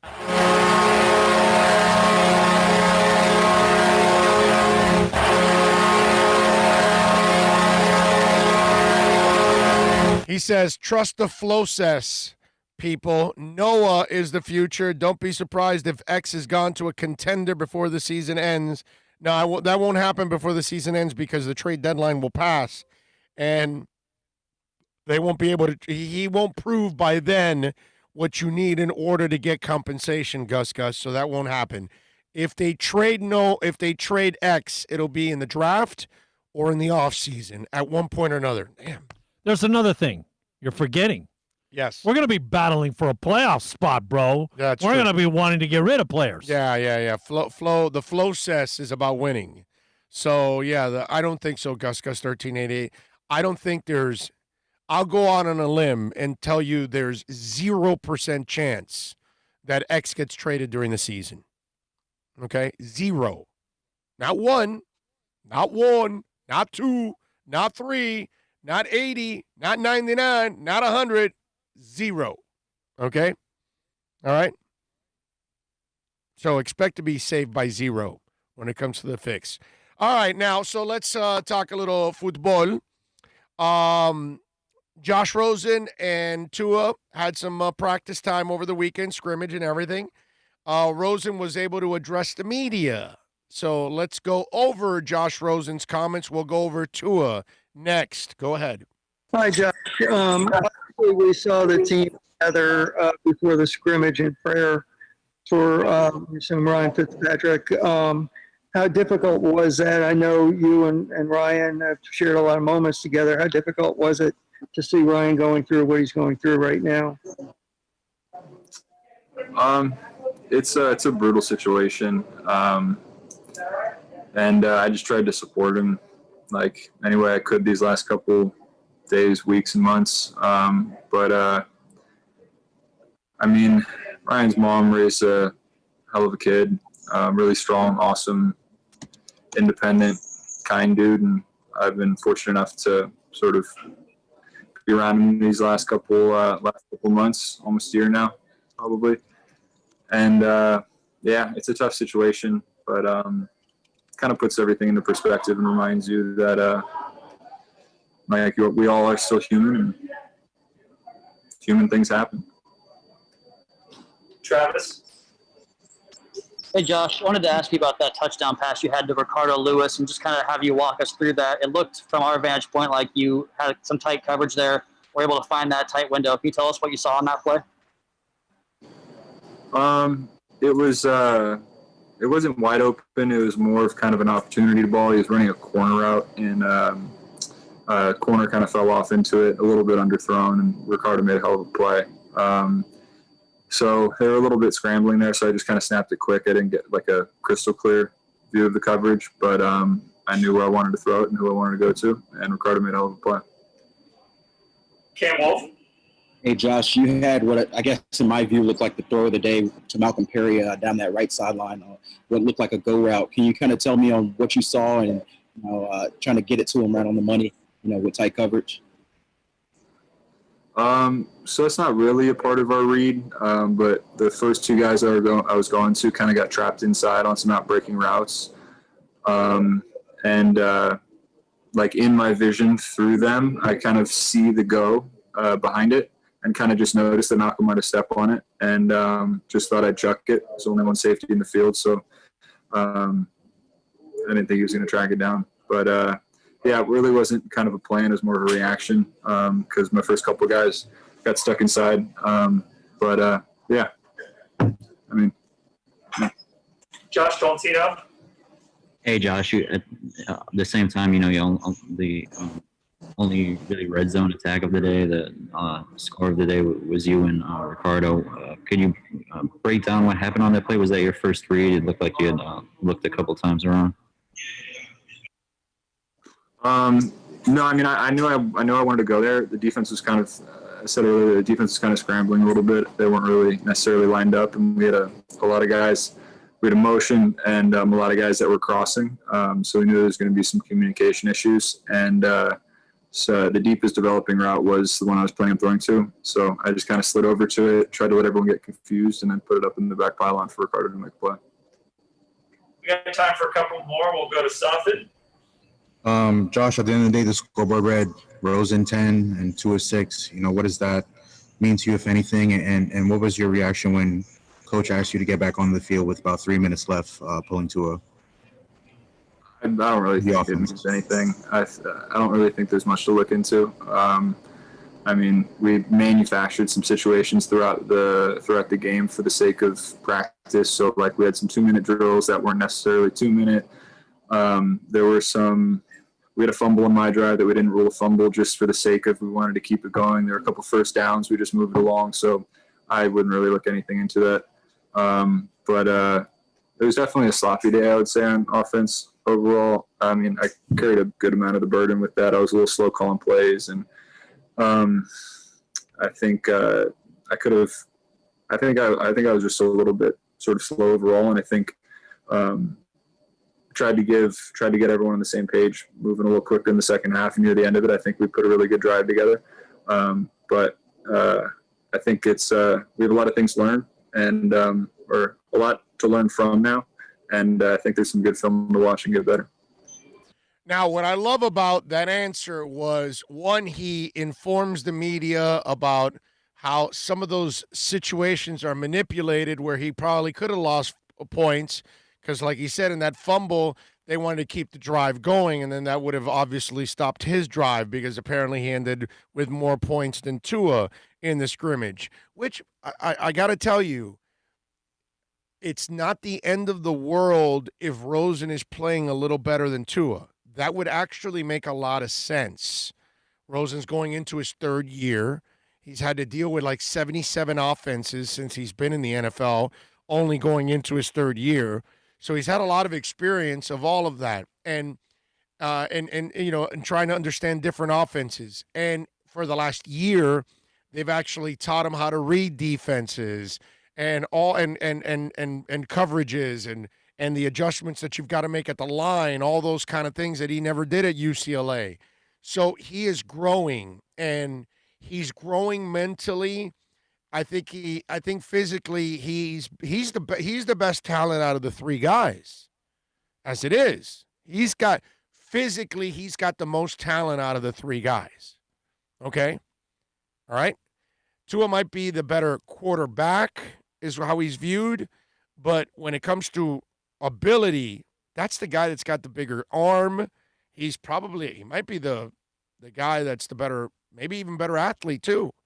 You know what I mean? He can run around too. So, although Fitz does a really good job for a 47-year-old man. He does, man. You got to give him credit. He is 47. So what I love is the attitude that he has about this. And then when you heard him earlier talk about how good of a person Fitz is, don't discount that how priceless it is, because Fitz has been through hell and back. He's been benched more times than he can remember. He's made more mistakes than he can remember. And so you get to learn off of all of that. And so while you're going through your struggles and trying to figure out how to play at this level, Josh and Tua, you get to learn from a guy that's also had his share of struggles and how he deals with them on and off the field now. And it's really priceless for a guy like Josh and Tua to have a guy like Fitz to actually learn from, and that he's willing to show you exactly what you need to learn. So this is all really important for their development. I can't say enough about how wrong I was, how I overlooked the Fitz acquisition, and I can't say enough to Greer and to Flores on their vision of bringing that guy in, where I was thinking short-sighted and just thinking, oh, Fitz, that's just a guy. He's not going to help you win, because I don't think Fitz is the guy that's going to help you go deep into the playoffs in a Super Bowl or anything like that. But I wasn't thinking of development. And that's where I was so wrong on all of this. And it is priceless what Fitz is doing for this team right now and for those two young men. All right, go ahead, finish off with Rosen here. Last one, we'll go to Cam. Hey, Josh, I know last time we talked to you, you mentioned that you weren't really worried about the quarterback job. Obviously, things become a little bit more complicated with Fitz's absence. What do you think it would mean if, for whatever reason, you were the guy that got the point, if Fitz has to be gone for a bit? It'd be awesome. I'd be ecstatic. It's 2020. Anything can happen. Quarterbacks can get sick. You can, coaches, coordinators go down. You have, who knows? So I'm going to stay ready. I hope I can one day play here, and I'm ready to seize my opportunity. But I'm not really focusing on all that much right now. I'm just trying to not throw picks in a scrimmage. There you go. Great attitude about it. And I like that line, I want to play here. So he, in his mind, has not given up in the competition against Tua. I understand that the coaching staff and the front office chose Tua, so they feel that he's the future. Most of us feel it's the inevitable. It'll be Tua. But Rosen's kind of saying, F that, dude. I'm still here. I'm here to compete. And I like that attitude on his part. And he doesn't try to bite off more than he can chew. He's just doing what he can control. So if he's the one that gets the nod, if Fitz is out or goes down or whatever, he's happy to do it. He's happy to take on the challenge. And that's the beauty of bringing in another quarterback, something they never did with 17 here, and they failed the team. But when you bring in a couple of young quarterbacks like they have here, it just breeds the kind of competition that you need on every football team. And think about it. We're talking about the most important position on the field. I like what Miami is doing with both guys, and I love the attitude that Josh Rosen has. All right, let's hear from Tua now. Tua addressed the media also this weekend. Let's go over the young man's comments as he talks about his stage on where he's at right now in Dolphin training camp. Tua is obviously a kind of an emotional day for you and your offense. And Fitz got the word about his mom. What did you say to him, and how did you go from that, learning that to starting a game 10, 15 minutes later? Yeah, I'd say I'd say that was something pretty difficult. I kind of kind of, told Fitz that I'm here for him, but it was something more so emotional for me too, because I kind of thought of my own mom, and just the thought of not having a family member, losing a family member. I mean, that's, it's hard. So, being given that circumstance, being told that, I had to be ready to go out with the first group today. I mean, it wasn't something that I was nervous to do, but it was more so I kind of felt what I would say kind of what Fitz was going through. I got emotional when Fitz ended up leaving too, and while we were about to pray as a team. But that's not something that's easy. And so I reached out to him too, telling him that he was, in my prayers. He's been on my mind and my heart. And if they need anything, they can reach out to me, that I'm here. Cam Wolf. Too, like you mentioned, you had to go out on the field after that. And this was, I guess, your first game-like action since the injury. How did it feel for you personally to kind of get back into the flow of things in that respect? Yeah, I think there was some good today. There were also some not so good. But I think it was a learning curve for me and a lot of the rookies. There's some things we need to clean up offensively on my end, and just things in general with communication. And then for me, not turning the ball over in situations. So being better with situational awareness, down and distance, and then, communication, and that's why we got film too, to be able to go over that. So, after this interview, I'll probably go and look at the film and then get ready before our meeting tonight with what our coaches have to say. Josh? Hey, Tua, the last time we talked to you, man, you talked about your relationship with Fitz and, how he had FaceTime you and showed you his family. In about the month plus that you've gotten to know him as a teammate, what does he embody as a teammate, and just the impact of what he brings to the team? Yeah, Fitz is just a wholesome person. The way he is out on the field, same way he is off the field. I don't think there's really a distinct, change in who he is. I mean, what you see out there is really who Fitz is. He's a coach. He's a mentor on and off the field, but he's also a very, very family-oriented person. Very loving, very caring for guys. And he's funny too. He's really funny. Cam Wolf. Hey, Tua, I just wanted to ask you, I got some a little bit different spectrum. What is it like, I guess, going back to draft day, you're drafted with an organization that has, a black head coach and a black GM, and you being a person of color. What does it mean to you to have that sort of diversity, at those three positions in your org? Yeah, I think that's something very unique, first off, because you don't get that too often around the NFL. So I think it speaks volumes to the organization, the Dolphins organization, from the top down, from the president to the, GM, CEO, whatever you want to say. It speaks volume that, whoever can get the job done for us, that's who we're going to go with. And so, we're very blessed to have, Flo as our head coach. And we trust that the decisions that he's going to make for our team are in our best interest. Couple more. We'll go to Safid. Hey, Tua, I noticed, during the final drive of the game there, you got the team to the 49-yard line. There was a timeout, and then, the offense got pulled there. Were you hoping to finish the game there? Were you hoping to kind of, make a comeback there down 10-6? And, what's just your overall thoughts on how you played today?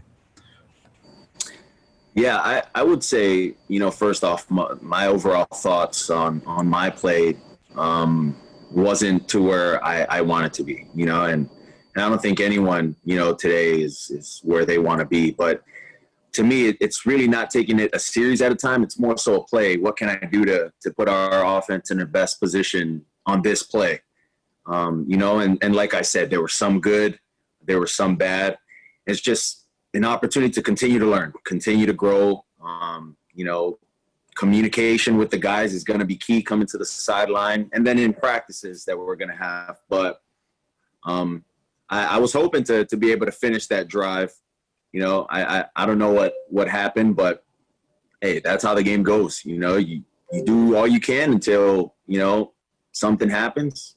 And I mean, like I said, you can only do as much as you can. One more, we'll go. One of the things before we get to the last question, and what I like about that answer, and look, he says all the right things. It's really hard to find. I mean, the kid just handles everything right.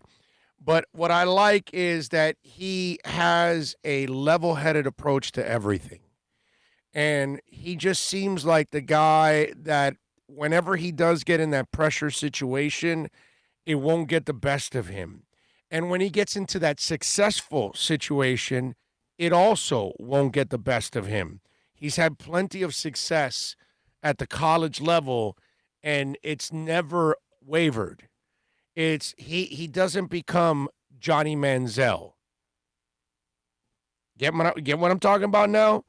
A little success, and you think you're like the greatest in sliced bread, and then you invented the position, and then, you're going to come and watch me work out? I'm going to work out with pads and rock music playing. Remember when Johnny Manziel did his private workout that way? Nobody had done stuff like that because that's Johnny Manziel. And this kid, what I love about it is he's going to fail. He's going to succeed. It's going to be the same dude. He didn't get to finish that drive. Of course he wanted to finish that drive, but he's not going to overreact about it either. Damn it, yeah, I'm pissed off about this. No, he doesn't get pissed off about anything. And then he doesn't go crazy about anything in celebration. You know what I'm saying? And so I really like that about him. I think Josh Rosen has that quality too, where he's not going to get too high, not going to get too low. You can tell it's kind of in his demeanor as it is. And I find that to be so important for a quarterback. Because if there's one dude that I want to have total control of their emotions all the time, it's got to be the quarterback. The quarterback can't be acting like a complete goofball out there. You know what I mean? It's got to be a dude that understands where he's at, and he's leading, and he has to lead in every way, on the field, off the field, in the meeting room. It doesn't matter. And that's what I like about Tua. Guys are both very level-headed and grounded. Yeah. Remember, it's kind of what I was telling you about, and I know it's, in a way, it's a terrible example because he's not batting well. But Lewis Brinson, I don't know if you caught him the other day in his interview, and he just blows me away. It's like, you've been through hell, dude. You can't hit over 150. You can't hit over 200. You're hovering right around 100 right now. And yet your defense is exceptional. Your attitude is through the roof, okay? If you watch Lewis Brinson, how is it that you cannot root for this kid? Something's wrong with you, right? I mean, when you see this kid, it's like, wow, I want him to succeed. I want him to have a ton of success. And that's what I like about these guys. And Rosen has been through hell, dude. Arizona gave up on you, the team that just traded for you after 1 year, went and drafted another quarterback, and the attitude is still there to work hard, to get better, and he understands and what I love is it's clear he understands where he's at. He needs to get better as a player. And if he does, everything else will take care of itself. He'll be the starter here or he'll be the starter somewhere else. But he's never going to be the starter here or somewhere else if he doesn't have the right attitude, if he doesn't go about doing his job right, all of these things. And if it's something that you do notice in the Rosen and Tua press conferences is that they're carrying themselves the right way. They're saying the right things. And they've got the right attitude about all of it. Fire off the final question. Joe Shad. Hey, Tua. Saw the documentary that you guys put together. It was really well done. one of the things that was commented on in the movie that I thought was interesting was when you talked about how your grandfather said to be a lion and not a gazelle. You have a choice to be a lion or a gazelle. I'm wondering how that story apply to training camp for you. Yeah, I think that saying really relates to life in general. For me, you got the lion and the gazelle. They both wake up in the morning and they both got to run.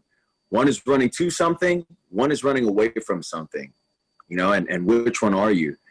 And so for me, you take on the mindset of trying to wake up and become a lion every day. You always want to go and chase your goals for the day, get better, do something good for the community. And I really think it's just something that I can take in life in general, not just training camp. I'm chasing to be the best Tua that I can be, both on and off the field. And really that's it. And that's the attitude we should all have. You know what I mean? And you need to have that kind of attitude in life. I completely agree with him 1,000%. And the fact that here's a kid that knows he's battling for a position, right? You were the number one guy in Alabama. Now you come here and now you got to earn. And you got the kind of coach that isn't going to give it to you. Flores isn't giving anything to anybody. You're going to have to take it away from Ryan Fitzpatrick. And what I love about Tua is I see a lot of Dwayne Wade. It's the great young man. He's easy to get along with. He's super cool, works his ass off, super hungry, will shake your hand, look at you in the eye, but when he's competing, he's going to cut your heart out. And that's what it is. You want to be a gazelle or you want to be a lion. And he's right. And that's the proper way to, influence your kid one way or another. So I like that about Tua. And I think, that's one of those traits that I have always admired about some of the great players that are the nicest guys in the world. Barry Sanders, quiet and unassuming, but he's going to slice you up and run for 1,000 yards in one game if he can. You know what I mean? It's not like he's going to let up. Wade was the nicest guy in the world. Fourth quarter rolls around, he wants to cut your heart out. Magic Johnson had a still has a smile to this day that can light up the entire universe. A personality that it's impossible to not like. Magic is that dude that has it all. I don't know if there's been a more charismatic superstar than that guy. But yet, game time comes, cuts your heart out. I like those kind of guys. They're a breed apart from most. They're not common. It's not normal. It's normal to be Barry Bonds. It's not normal to be Walter Payton. You know what I mean? It's normal to have an edge. It's normal to bring something like that to it. It's rare that you're such an incredibly nice and humble person. And then when you line up, here comes Walter, and he puts his head right in your chest like a ram and pops your ass back for 5 yards when you thought you were going to hit him. He hit you. Those kind of dudes are few and far between. I think Tua is that guy.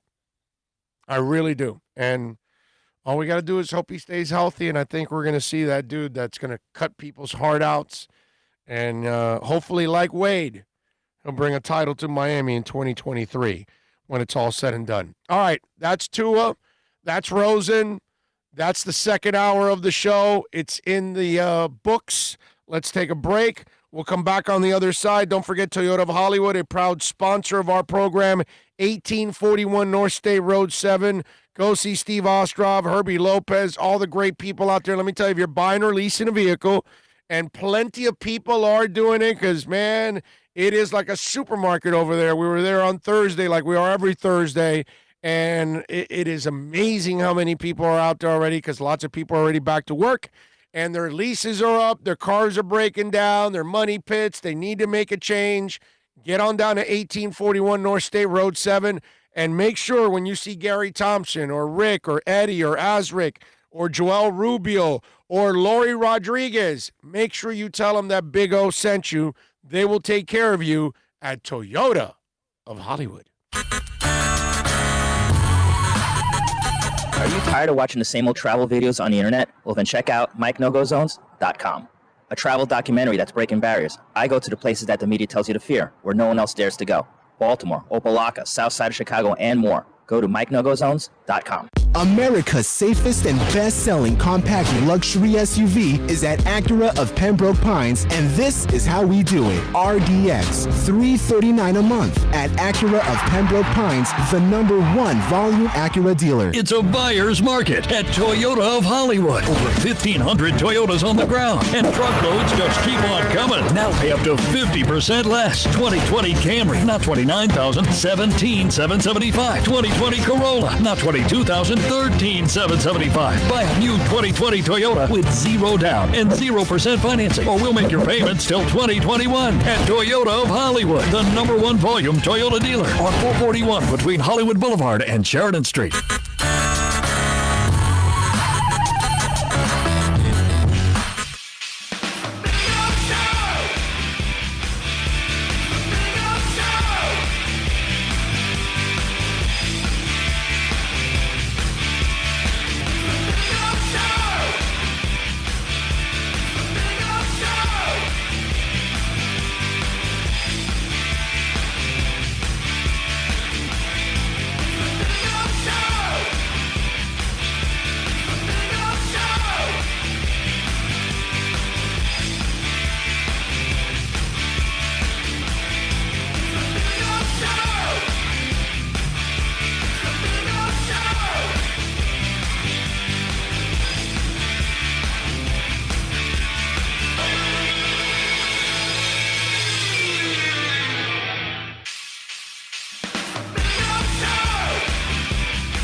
We back.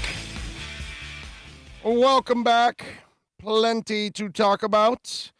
Let me ask you something. So Dale Talon not only sucked at his job, but he was also a stinking racist.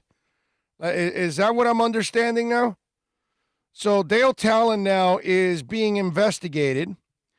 The ex-Panther GM. Did you guys hear about this? You hear about this? You know about this? I think we touched. It was just mentioned on Friday. Yeah, I'm passing because it was like breaking. Exactly. So the NHL has launched a probe into the ex-Florida Panther general manager Dale Talon over allegations he used racist language as recently as the past few months. One source with knowledge of the investigation tells us the league is looking into multiple alleged incidents, including a recent exchange that took place during Talon's final few weeks as GM of the team. The Panthers parted ways with Talon earlier in the month after the team's season came to an end following the loss to the Islanders. Now, according to FloridaHockeyNow.com, the league is actively looking into allegations Talon used racial language while the Panthers were still competing in the Toronto hub. We're told the scope of the investigation goes beyond the most recent alleged incident, and there are accusations he used offensive language in years past. There was no mention of racial allegations from the Panthers when the team let Talon go on the 10th of August. In fact, Team Vinny Viola owner praised Talon on the way out. For the last decade, Dale raised the team's profile, attracted key players to South Florida, and brought character and class to our franchise. Yeah, Vinny, you're classy and you're just being nice. So allegedly, this guy's also a stinking racist. I mean, it's not bad enough you suck at your job. You know what I'm saying? It's not bad enough that we had to put up with Dale Talon's crap for 10 years. It's not bad enough that that he made that organization in 10 years. They made the postseason twice. They didn't make it this year. Okay? They didn't make the playoffs. Anybody in the Panther organization thinks they made the playoffs, they like lying to themselves. Any Panther fan that thinks they made the playoffs, well, you're a fool. Okay? They didn't make the playoffs. And they weren't going to make the playoffs. They were 3 games out. They wouldn't have made it. They were chokers. I'm sorry. I know Vinny Viola wants to be nice, okay? And I think I read somewhere somebody, well, you know, when whoever takes over, the cupboard's not bare. Yeah, it is. It's bare. It has no balls. So unless the new general manager of the Panthers is coming with a whole new set of balls for most of these players, okay? I don't know, but you need to make major changes. I don't know. Can one man actually help men grow balls? I'm trying to figure that out, because if there's something that I can consistently say about Dale Talon, most of the players he brought in, they got no balls. None. Okay? Those Panther players have no cojones. And it starts with Barkov. So if your best player has no cojones, I don't know. You got to do something about it. You know, the Panthers' problems run a hell of a lot deeper than Dale Talon. Okay? Dale Talon already proved to me that whatever he brought in was soft. So I don't know what they do with that organization, but they need to change their soft ways in that organization. So whoever comes in better bring some level of toughness and better go find players that are mentally tough to compete on a night in and night out basis. And go find some players that actually are really pissed off when they lose. Not like Barkov, oh golly gee, whatever. Lame ass. So let's go, bro. Grow some balls. And so Dale Talon, allegedly, is a stinking racist on top of being a absolutely crappy general manager. I mean, that's a really bad general manager. Holy crap. All right, 786-322-1105 if you want to get in on the text line. That's 786-322-1105 if you want to get in on the text line. You can also reach out to us on Twitter. That's at Big O Show. Follow us there as always. As you know, that's a 24-hour talk show right there on Twitter, always going on. Let me see what we got on the text line here. We got a couple of messages. Let me get to some of them here. Damn it! How come it says that we got some here? How come it's not popping up? All right, I'll check back here. Maybe I got to refresh this thing and sign up. Heat in action tonight. Let's start off with, first of all, let's start off first with our picks, all right? We're 15-12 against the number. Tonight, we've got the Heat and the Bucks. Bucks are favored by 5.5. The over and under is 223. The Heat are plus 205 on the money line. The Bucks are minus 245. Now, this is one of those deals where I'm kind of torn because I don't put any stock whatsoever in what happens in the regular season to the postseason. But I'm going to give the Heat a little bit of the benefit of the doubt here in the first game. And I'm going to take the points. The Heat has done a really good job of shooting the three. They're one of the best in the NBA. The Bucks are one of the worst at defending it. They can shoot the three. Wesley Matthews shoot 42%, 43 practically. Giannis has improved all the way up to 38%. Bledsoe's 27. Connaughton is 43. DiVincenzo is 25.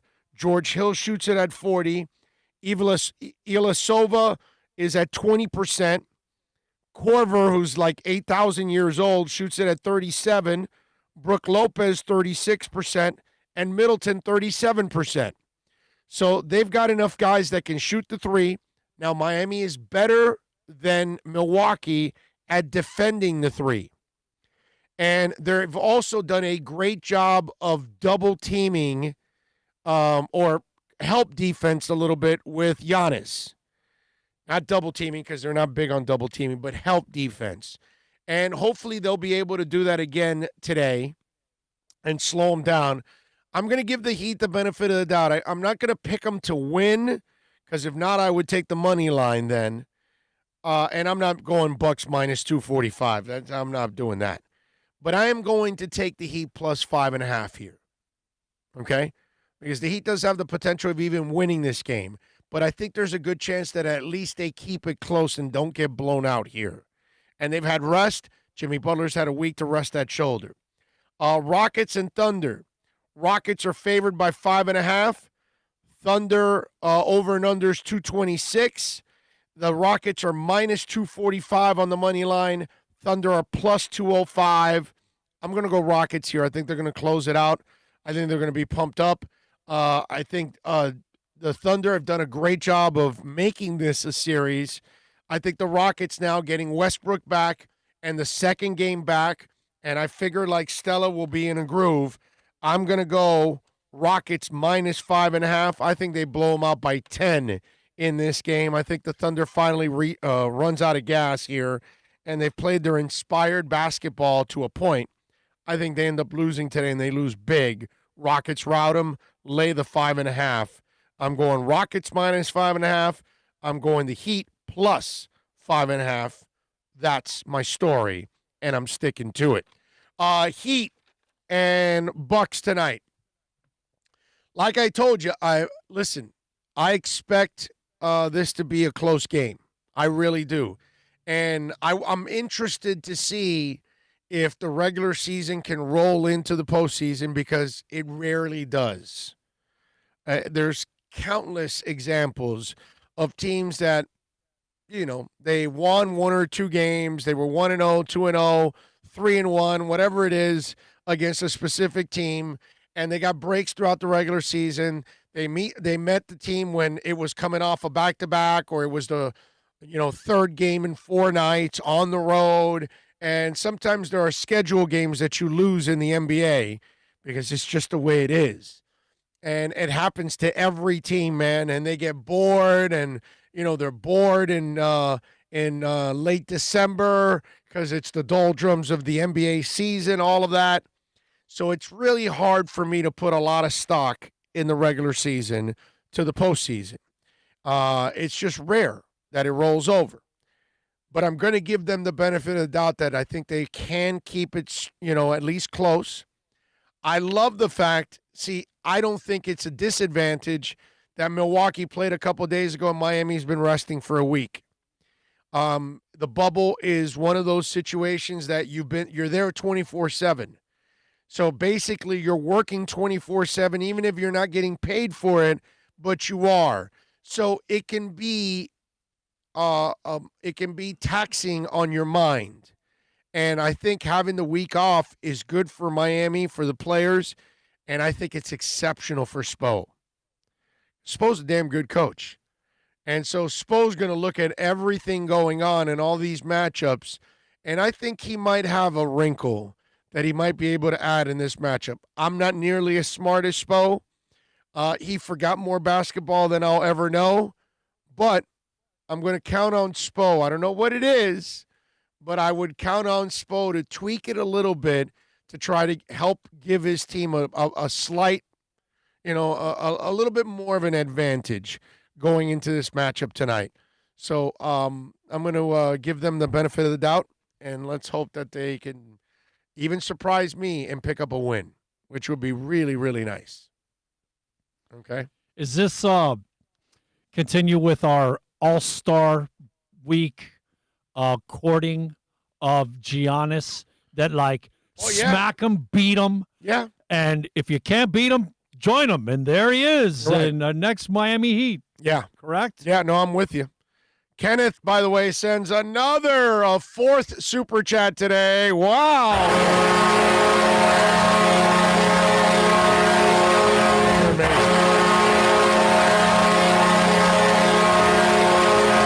Thank you, sir. Big O, I have a Cohiba and a bottle of Cuban Club rum. Well, Havana Club you're talking about, right? Waiting for you in the VIP room. Nice. Nice.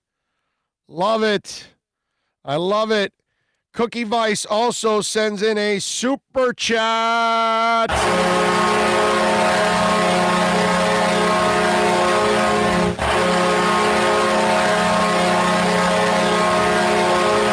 He says, thanks for keeping it 100. It's the only way we know how to do things, my friend. I appreciate you. I really do.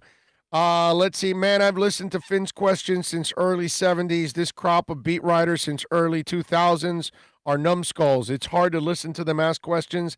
They sound like children. Tremolio not enjoying the press conferences. Let's see. Kelvin Smith says 2 Sundays away from Dolphin football, baby. Yeah. King Short says, yep, great attitude for Rosen.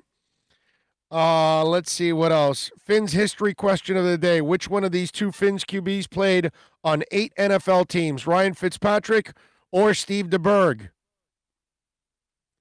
Well, I'll definitely go both. But DeBerg, let me see off the top of my head, right? Miami and Kansas City for sure. Played in San Francisco, I believe. DeBerg. I'm trying to remember some of the other uniforms. Tampa? Was he Tampa? Yes. I think so, right? Yes. No, yes. I'm pretty sure you are 1,000% right on that one. So we got 4. How about Fitz? Buffalo, the Jets, Miami, Tampa. That's 4. Where else did Fitz play? Cincinnati, because he was drafted by, I believe he was drafted by Cincinnati. Who else? Before I cheat and look up at Football Reference, where else do I remember Fitz in a uniform?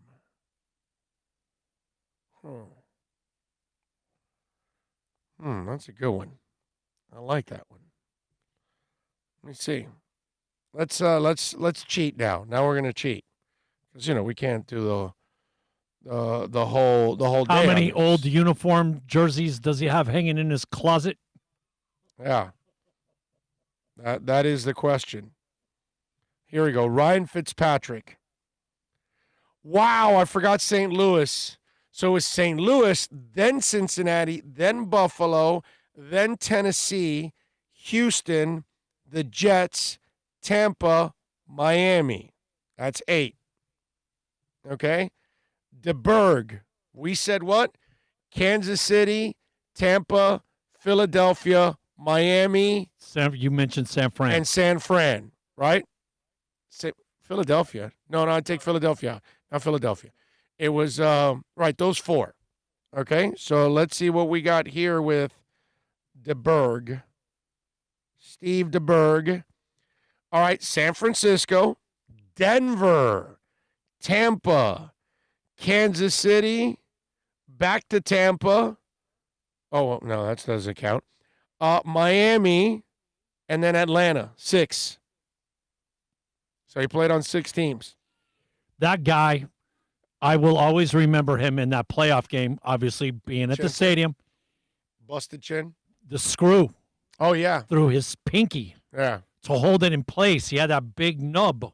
Yeah. And having broke my ring finger and pinky 3 times, but to have a screw all the way through your pinky and to be, the snap of the ball. He might have been. He might have been the greatest play action quarterback I've ever seen in my life. Really? Yeah, like faking, like you don't know the fake. the Better ball. than Brett. Yes. Better than Favre. Oh God, yes, yes. Go back and look at it. DeBerg was a monster at hiding the football and all that. He was so good at that, dude. Like Peyton Manning was exceptional at that sometimes. But DeBerg was so consistent. That playoff game we did win. Was it Smith was our back? He had the big Lamar? year. Yeah, Lamar. Yeah. I think Lamar Smith was our main cog. Okay. That was the game where Paul Langford made knocked down a pass in the end zone. Yes. Yeah. He had been around for all them years to make that one play. That one play. One stinking play for Paul Langford. Holy crap. My God, Paul Langford was terrible. Mark McIntyre says, "Oh, they chose to keep Talon. Did they not? You get what you pay for." Well, I mean, that's easy for everybody to say because we all thought he would find the magic that he did in Chicago. And then it got to a point where you had to get the hell out. Word out of Columbus is Corpusalo is available. I don't know, man. I'm not smart enough to know what's available. Who should they get a GM? Who should they get as players? I have no idea, my brother. I'm not smart enough for that. Super Boom Shack. Oh, I think he's talking to Alexa V there. Let's see. Alexa V's got a fantasy league. She sent me an. You want to join Alexa V's fantasy league?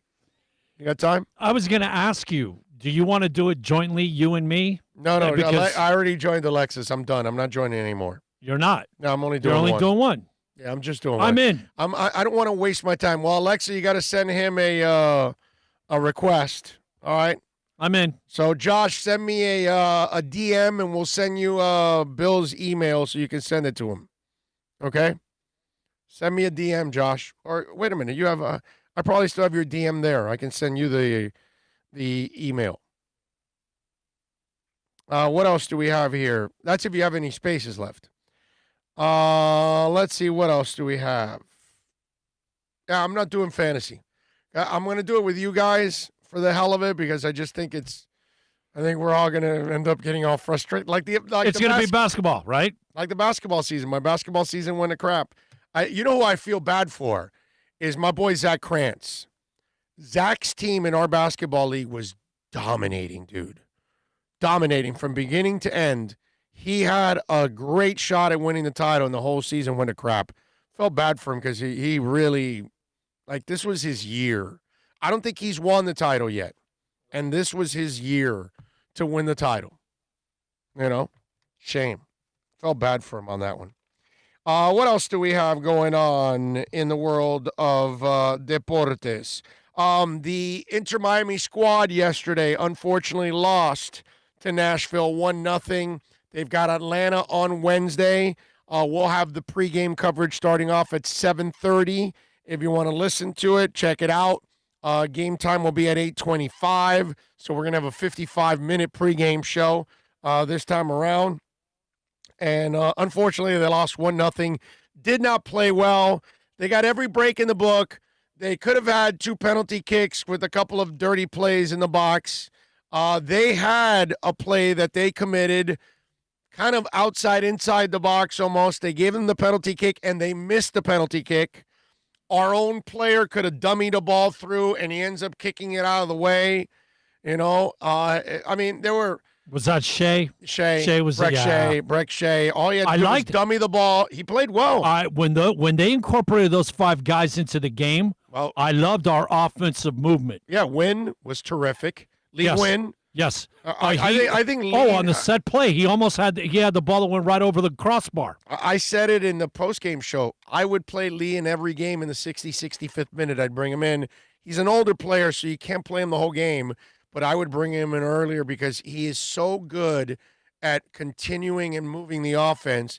Notice how he doesn't hold the ball, and when he gets it, he's so well aware of where everybody's at, and he keeps it moving him quickly. And Morgan, those 2 guys. Lewis Morgan was terrific. Yes, Morgan and him on the field at the same time, man. You have some offensive diversity. You know, they could set up guys. Yeah, it was a frustrating night. They didn't play well defensively. They had a couple defensive lapses. One of them, they got lucky that they reversed the goal. And then the second one, was... the corner kick that he headed it right into the goalie, man. Yeah. It just... And it was a great header, too, because it was kind of like sideways, the way. And the goal that they got was off of our guy as an assist. Yes. I mean, it was one of those where they didn't play well, and every bad break didn't go their way either.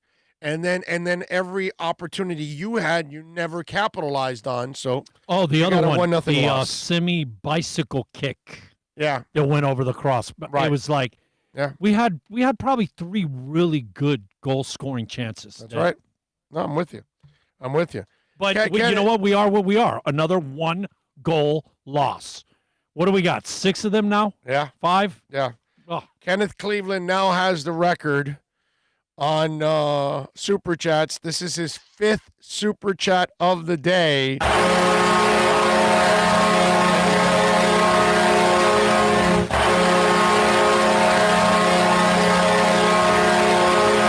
Says, Big O, there is no racism allowed in the boom boom room, only love. That's right. That's the way the world should be, my man. I'm with you all the way. And thank you again, sir. 5th Super Chat of the day. I think that's a record. I think we've had a couple of 4s, but nobody's come back 5 straight times. It's amazing. Vernon Porter says, Big O, one side key, gutsy player won't be playing. Chris Silva will be out indefinitely. Could wrinkle up some feathers down below. Yeah, you're right. I mean, I don't think the rotation will get deep enough anyways in this series for Chris Silva. But, yeah, I heard about the injury, and what a shame, man. Saw some good stuff from the kid, man. Yeah. Oh, yeah, I like him a lot. He's just raw. That's all. He's just raw. Julius 305 giving us some love on the Super Chat.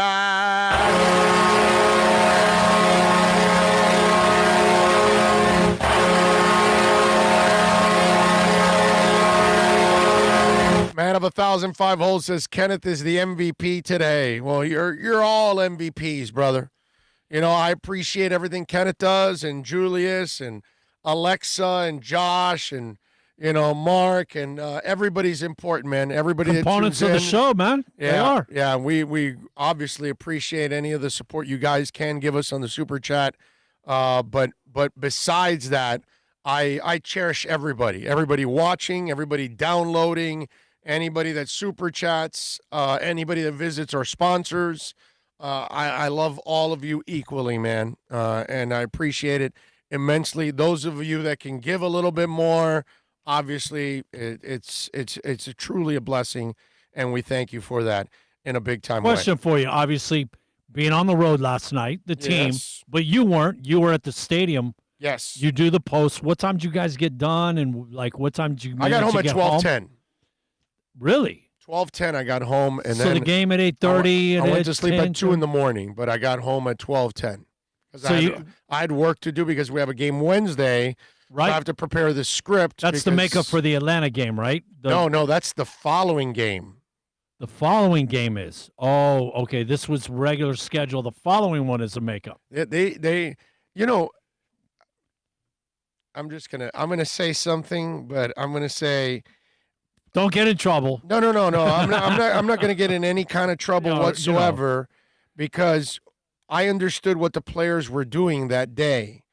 But I want to remind you the sacrifice that they made, because there has to be some regrets, okay?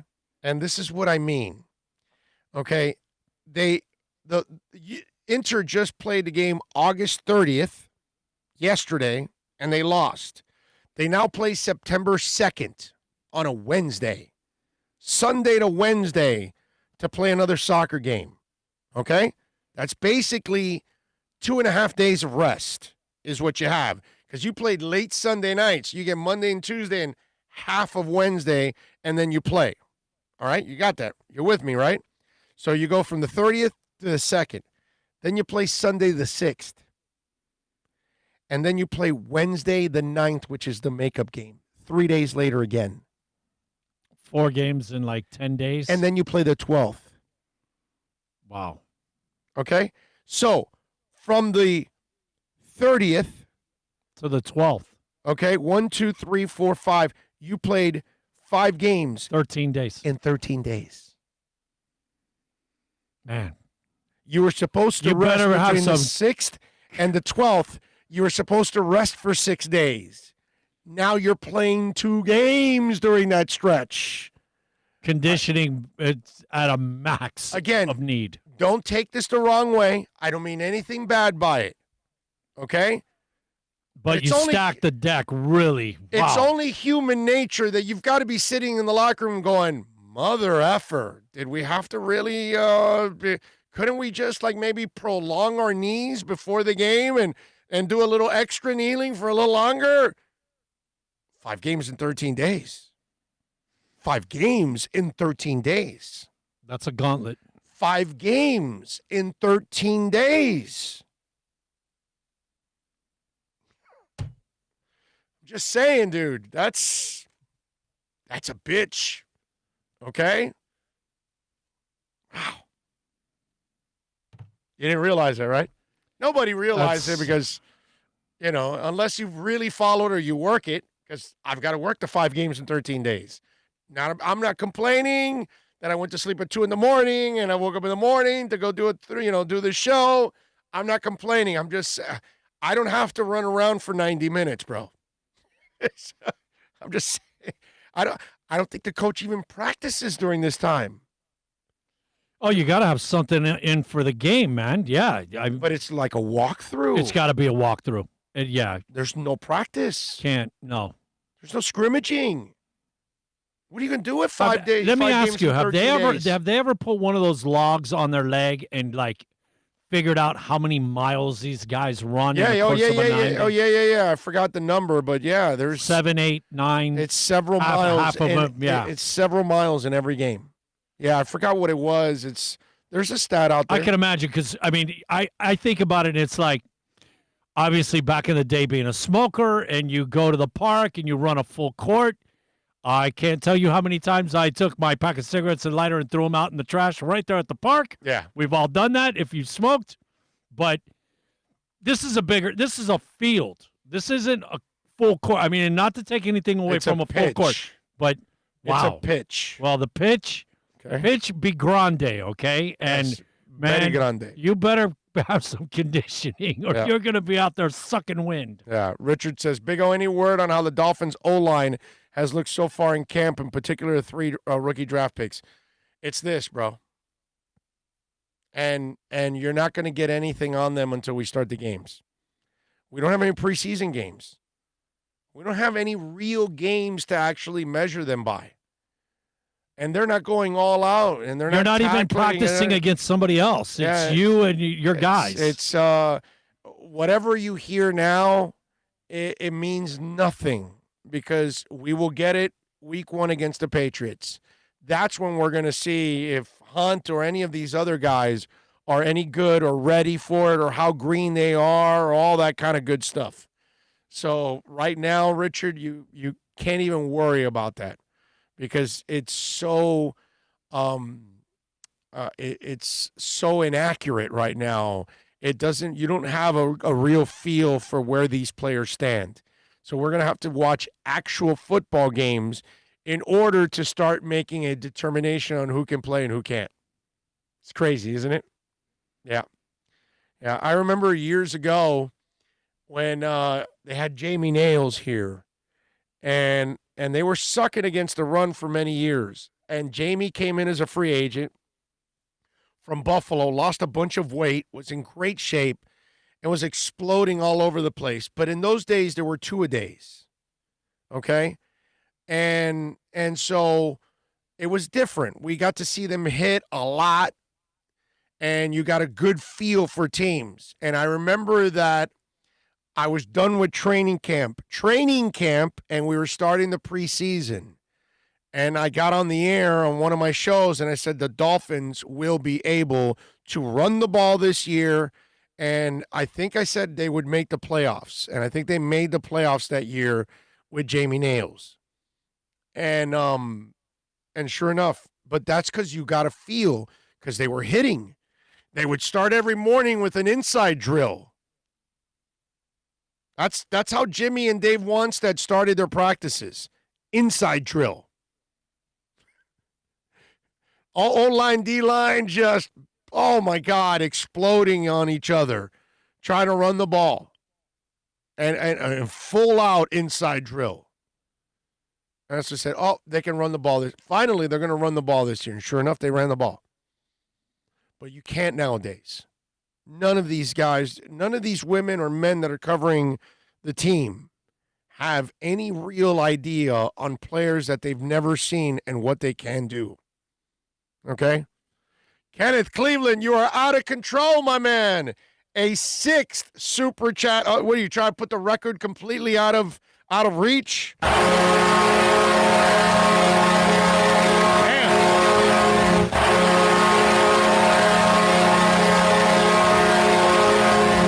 Big O, we're all MVPs here. We do this because we believe in you, La Familia.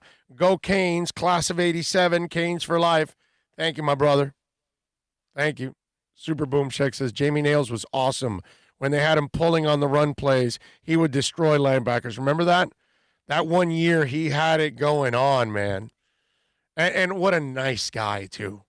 Oh, if you ever met Jamie Nails, what a good dude. I mean, I haven't talked to Jamie in years, but he was a really cool guy.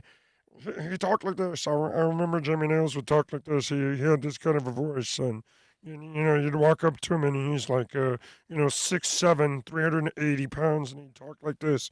Kermit, a little Kermit the Frog type. Yeah, he had like this voice that was like it. That voice don't fit you, bro. It's just like you're supposed to be talking to us like this, And if I remember correctly, that's how his voice had like some kind of a sound like that. But man, what a nice man. I think he went right after he left the Dolphins, and he coached high school football for a while locally. I don't know what he's doing, but bless him, man. He was a really nice man. At least I can only say good things about Jamie Nails. You won't get me to say a bad thing about Jamie Nails. Unless you tell me that, by imitating his voice a little bit, I was, wrong. But outside of that, great dude. My brother asked me if Gesicki is going to be a top 10 tight end this year. I said 50 catches, 800 yards, 8 TDs. Was I just high? Well, NorCal, I can guarantee you were probably high. That's for sure. Doesn't mean you're wrong, but I do like Gesicki this year. I don't know about 8, but in that 6 range for sure. If he gets to 8, that would be beastly. And I do like about 800 yards for him this year. I really like Bud. There you go. Nothing wrong with liking a little bud. It's all good. Remember Mark Dixon. We knew he was a good player from camp. Things have changed, like you said. Exactly. Mark Dixon was a freak, bro. Freak. What an athlete, man. Not just a good player. Not just, that to this day, I still have yet to see a Dolphin in the last 30 years with better technique. I didn't say player. Listen to me. I'm not going to say Richmond Webb and Keith Sims and we've had some damn good linemen come through here, okay? But in the last 30 years, nobody has better technique than Mark Dixon. Nobody. Always kept his feet apart. Yes. His hands. Yeah. His hands locked you in his pads. And then whatever momentum you had, he used your momentum to get your ass out of the play. It's almost like this attitude, like I've got to get my hands, I got to maul him and push him down. Mark was super smart. He wasn't just a great athlete. He was super intelligent.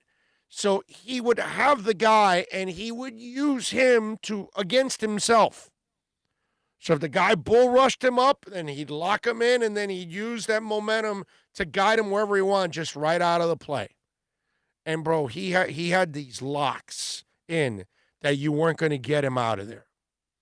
And he was so awesome. He was so awesome that he filled in at left tackle for the hell of it. He wasn't great at it. He was serviceable. But this was like towards the end of his career. He had already been beaten up at guard for several years. And he was such a great athlete. Remember, Mark Dixon could tomahawk dunk. Okay? How many linemen are going to go up in the air and tomahawk dunk? Not dunk. Lots of linemen can just dunk. No. A tomahawk. Okay? It means you got to elevate a lot more to get to tomahawk. All right? Because you're going like this. So you need to be up here, not here. That's a lot easier for those big guys. Fridge used to be able to slam. He can dunk. Yeah, like a 36. Right. It was like, that's duper. Right. He supposedly had a commercial up in Chicago that literally at McDonald's, it was McDonald's, he could jump on top of the table from the floor. I believe it. He was a freak athlete. Something pounds. He was a freak athlete. Those guys are. But Mark Dixon was that kind of a talent. Yeah. You know what I'm saying? So, it's, I definitely, and again, one of the best human beings you will ever cover. Mark Dixon, after every game, thought he was going to get cut and thought he was a loser and that he sucked. And it's like, Mark, you guys won the game. You didn't allow a sack. You guys ran the ball. You had no penalties. No, I allowed this.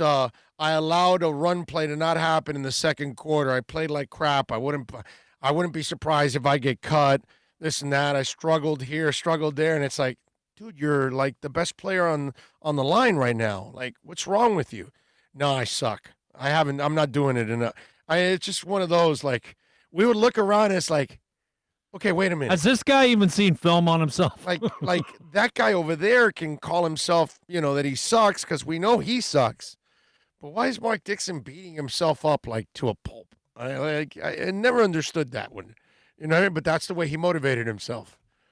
He never allowed himself to ever feel comfortable. It was always interesting with him. All right, 786-322-1105. Yes, he came from the Canadian League. Yes. James Roman says, ex-Dolphin players rave about how good of a basketball player Mark Dixon was. Well, Mark Dixon was, I'm telling you, freak athlete. Freak athlete. And he's one of those, it's him and Cam Wake have been our best CFL finds ever. Right? Because Cam Wake played well enough to be in the Ring of Honor. And I would imagine Cam Wake is going into the Ring of Honor, right? I would think that that's going to happen within the next couple of years. Mark didn't make it, didn't have long enough career to be a Ring of Honor guy, but he is definitely one awesome find from the CFL. Okay? while Oronde Gadsden will always be our greatest Arena League find, Cam Wake will be our greatest CFL find. No doubt about that. All right, 786-322-1105 if you want to get in on the text line. Let's do a little music news here. First of all, let's start off in 1974 on this date. The Rolling Stones released Goat Head's Soup.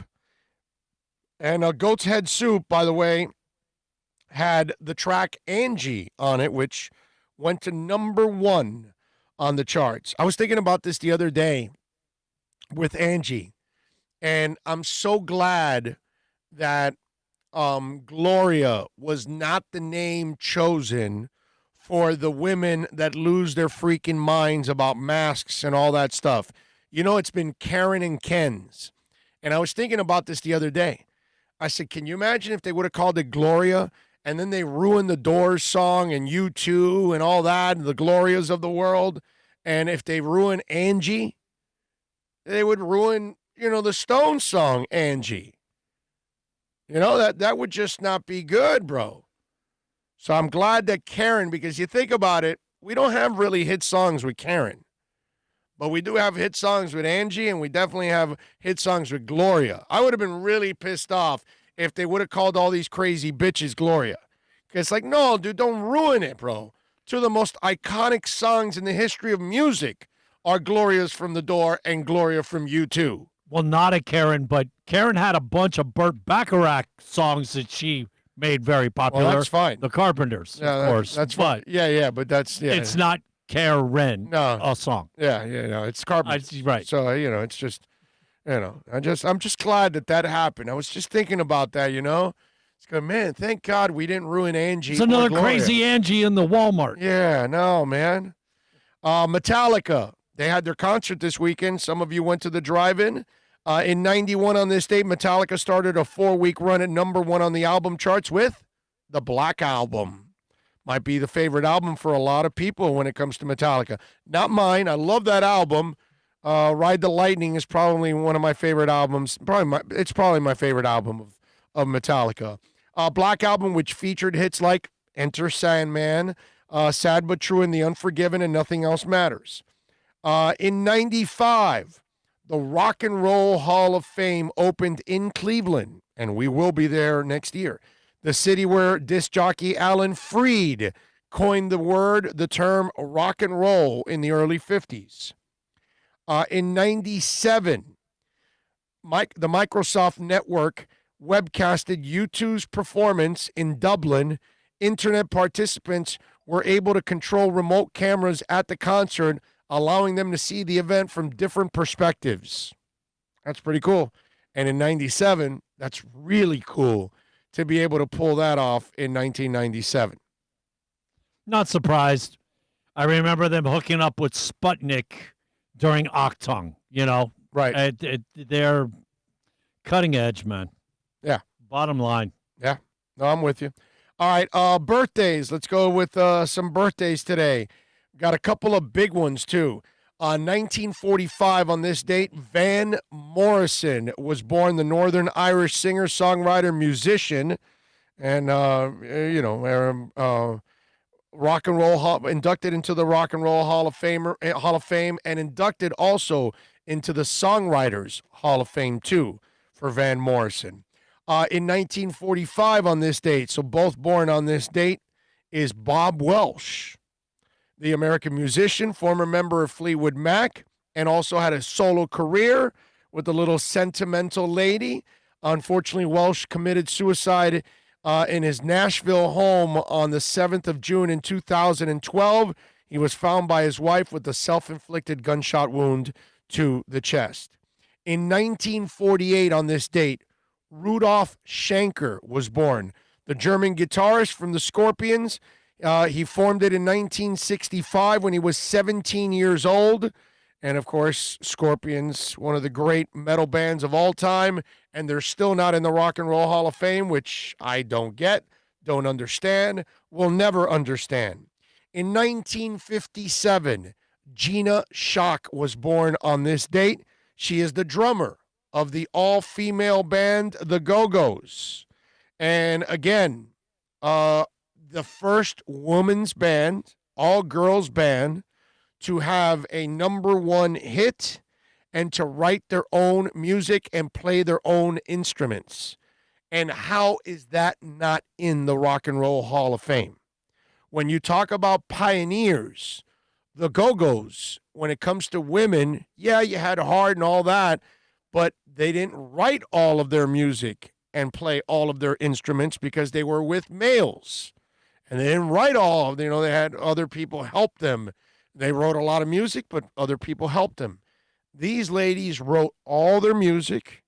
They played all the instruments. That deserves to be in the Hall of Fame because no one's done that to this day.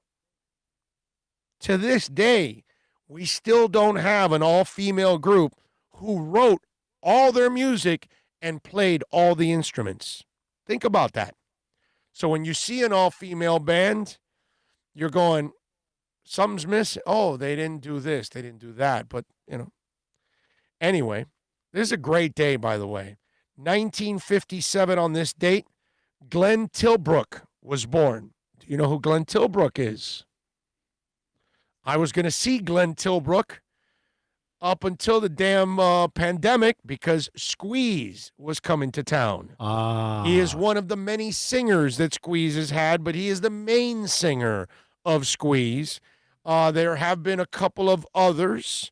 What's it called? Jules Holland, which you see on that show.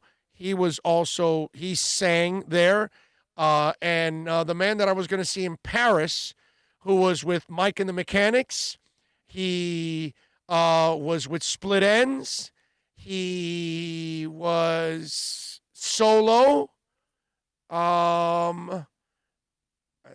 I think I'm missing one more. I'm missing one more band that he was in. Oh, man. I was going to go see him in Paris, by the way, when I was in my my honeymoon. We got there, and the problem is the performance was about 70 miles away. And so I didn't want to have to rent a car in a country that I don't know anything about and go drive there and back for it. If it was in the Paris area, I would have done it. But it was 70 miles away, and there's no way. No train for you, man.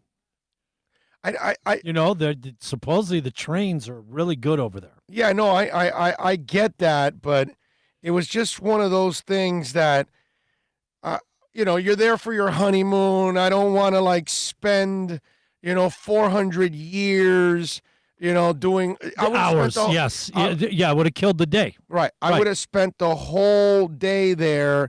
And I was like, I love There's Paul. so many other things to do, man. And it's Paul Carrick, by the way. I don't know if I mentioned the name. No. But Paul Carrick. Thank you. Was, what's it called? With Squeeze, with Solo. He did Roxy Music, by the way. He was also in Roxy Music a little bit. And I'm trying to remember the other band that he had a hit with. Ace. Wow. Man. Ace is the one. How long has this been going on? Oh, wow. That's huge. That's him. That's Ace. That's an all-time. That's one of those. Why the hell do you think I want to go see Paul Carrick? Yeah, right. He's singing Squeeze. He sings Ace. He sings Mike and the Mechanics. He sings Solo. Paul Carrick is a freaking legend, bro. Yeah. Now you know why I wanted to go. And he doesn't come here. No. That's my problem. So I saw it and I was like, oh, I got to see this guy. I got to see this guy. And then I saw the Mission and I go, I can't. But to this day, I still kind of, there's a part of me that regrets it. My wife was like, let's go. Come on, let's go. And I don't want to do that. But anyway, one more here. I think we have, one more. The most important artist of all of them. On this day back in 1970, Debbie Gibson was born. But I got to give her some love. I got to mention, okay, Debbie Gibson was born. I think she's alone now. Yes.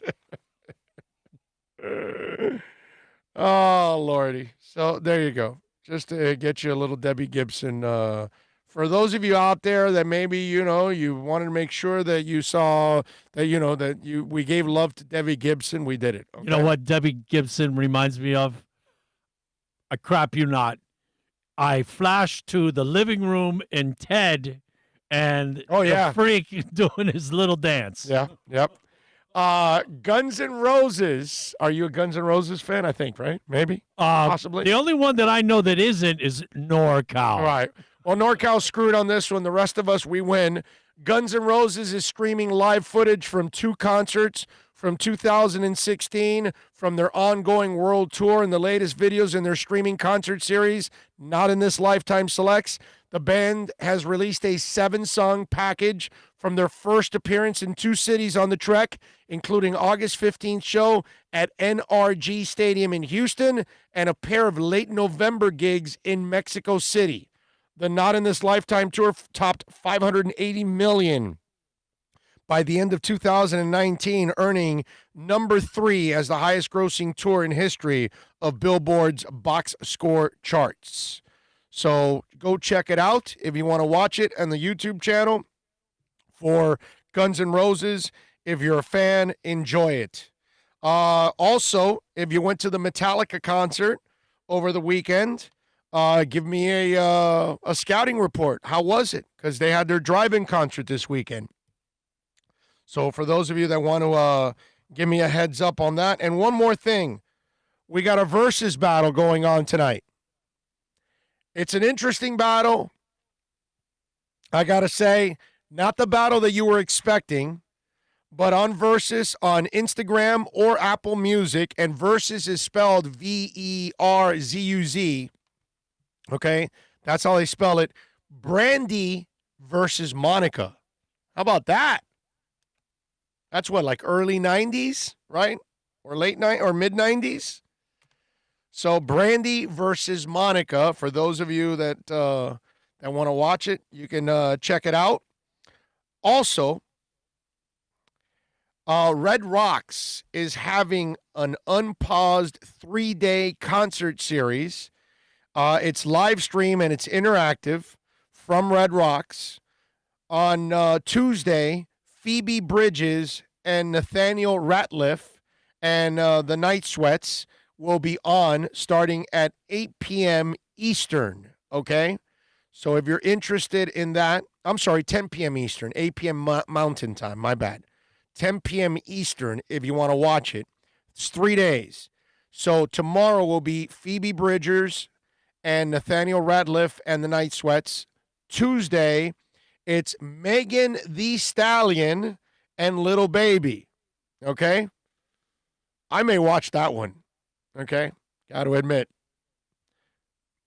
Megan is, she's attractive. And then on Thursday, September 3rd, it'll be Brett Young and Sam Hunt. Okay? So that's the Red Rocks Unpaused 3-day concert series. If you're interested in any of those bands, you can go to the Red Rocks YouTube page and check it out if you're into those concerts. So there you go. That's a little musica news for all of you out there if you're interested. I'm definitely going to check out the Guns N' Roses today. Yeah, for sure. Today, when I get off, I'll go check it out before. I think the only person involved with us It's that's NorCal. not is NorCal. Right. He'll be the only one not jumping in. Lisa Rose says, Black Coffee in Bed, my favorite Squeeze song. Great song. And that's Tilbrook right there, the blonde guy. That's him right there. That's right. And now she's gone. And back on the street. I like it. Now that Big Tom Brady has bailed on Mark Wahlberg's New England Patriots, will Tom get another part in Mark Wahlberg's film Ted 3? I don't know. That's a good question.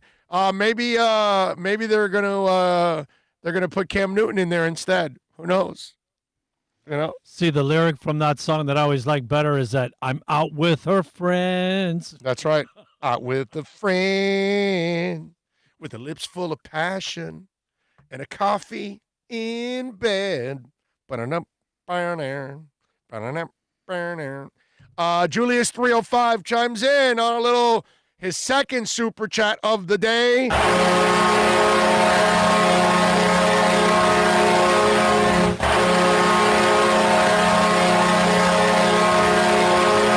He says, Cleveland is passed out with the Cohiba in hand. Let me in, Kenneth. There you go, Kenneth. Open the door. Mike No-Go Zone says, Debbie Gibson, Long Island native like me. Not my kind of music, but she did write her own material. I respect that. There you go. There you go. And she had a hit. One more hit than I ever will. That's for damn sure. I think she may have had a second one. I think she might have had 2 hits. I think she does have 2. Yeah, I think she had 2 hits. And she's still doing stuff because of her fame that time. Oh, yeah. Everybody knows who Debbie Gibson is. Bro, this guy, 1, 2, 3, 4, 5, Lou Bega. Yes. He's doing an American Express commercial. Yes. And all he did was Mambo number 5, bro. That's it. That's all he had. All you need is one hit, man. Yeah, but during that song, I can remember, man, it didn't, because obviously at the time, clubbing and just, all that crap. It was everywhere. Dude, you didn't go somewhere and not hear that song every hour on the hour. I still like the tune.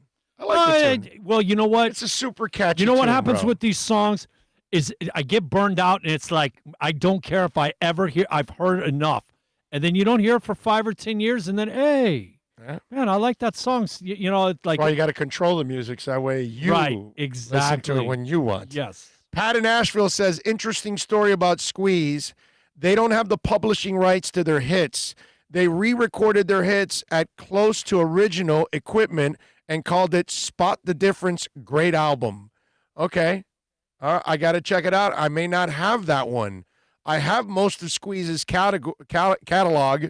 I don't know if I don't think I have that one, actually. James says, I stopped listening to Metallica after Injustice, and the Black Album didn't do anything for me. Cannot even hear the opening riff of Enter Sandman without gagging. It's a great song, just played out. That's why, James, I control my own music and I don't listen to radio. And so that way I listen to it. I've those days of listening to like Y100 and She and all that, back when we had She, then yeah, because I didn't have an iPod. But since I've had an iPod, which has been 25 years or whatever it's been since we had iPods, I stopped listening to radio.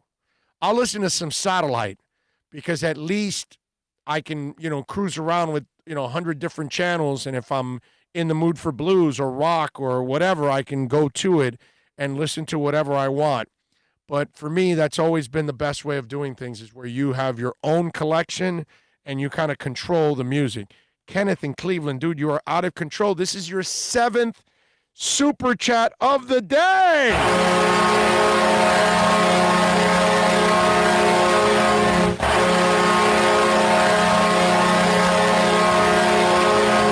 Big O, tell Julius 305, but he's always welcome in the Boom Boom Room. Come on over. I got a Cohiba and a bottle of rum waiting. There you go. That is the party room of all party rooms right there, the Boom Boom Room. Aren't you all intrigued to see what the Boom Boom Room really looks like, huh? Right? After all this talk, right? We're dying to see it. The criteria for Hall of Fames this year are just laughable, whether it's sports, music, etc. People are getting in just because of connections than legacy. Oh, yeah, man. They just allowed T-Rex in, and they had one hit. I mean, give me a break. One hit. Like, really? T-Rex over the Go-Go's? Come on, man. It's not about rock. It's about impact, about, hits. And the Go-Go's killed T-Rex. Plenty of bands. Scorpions crushed T-Rex. Iron Maiden crushed T-Rex. Judas Priest crushed T-Rex. What are you going to do? All right, it's 2 o'clock. Let's take a quick break. We'll come back on the other side, and we'll continue here on the program. Back with more on The Big O Show. It's a buyer's market at Toyota of Hollywood. Over 1,500 Toyotas on the ground, and truckloads just keep on coming. Now pay up to 50% less. 2020 Camry, not $29,000, $17,775. 2020 Corolla, not $22,000, $13,775. Buy a new 2020 Toyota with 0 down and 0% financing, or we'll make your payments till 2021 at Toyota of Hollywood, the #1 volume Toyota dealer on 441 between Hollywood Boulevard and Sheridan Street. Are you tired of watching the same old travel videos on the internet? Well, then check out MikeNoGoZones.com, a travel documentary that's breaking barriers. I go to the places that the media tells you to fear, where no one else dares to go. Baltimore, Opelika, South Side of Chicago, and more. Go to MikeNoGoZones.com.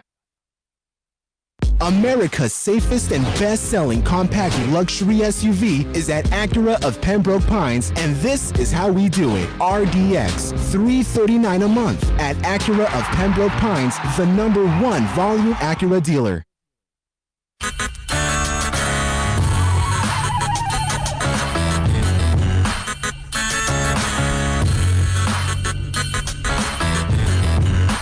This is the Big O Show. This is the Big O Show. This is the Big O Show.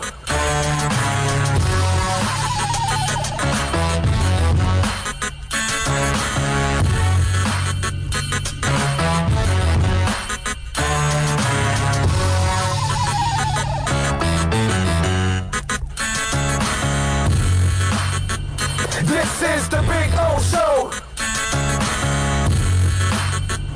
This is the Big O Show.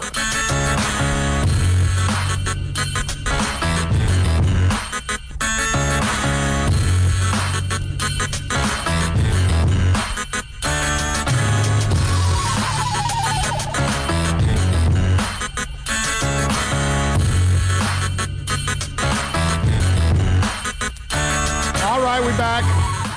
Did you guys see in this world of actually handling things the right way, Deloy Hansen, who is the owner of Real Salt Lake, guy came out with just some despicable comments.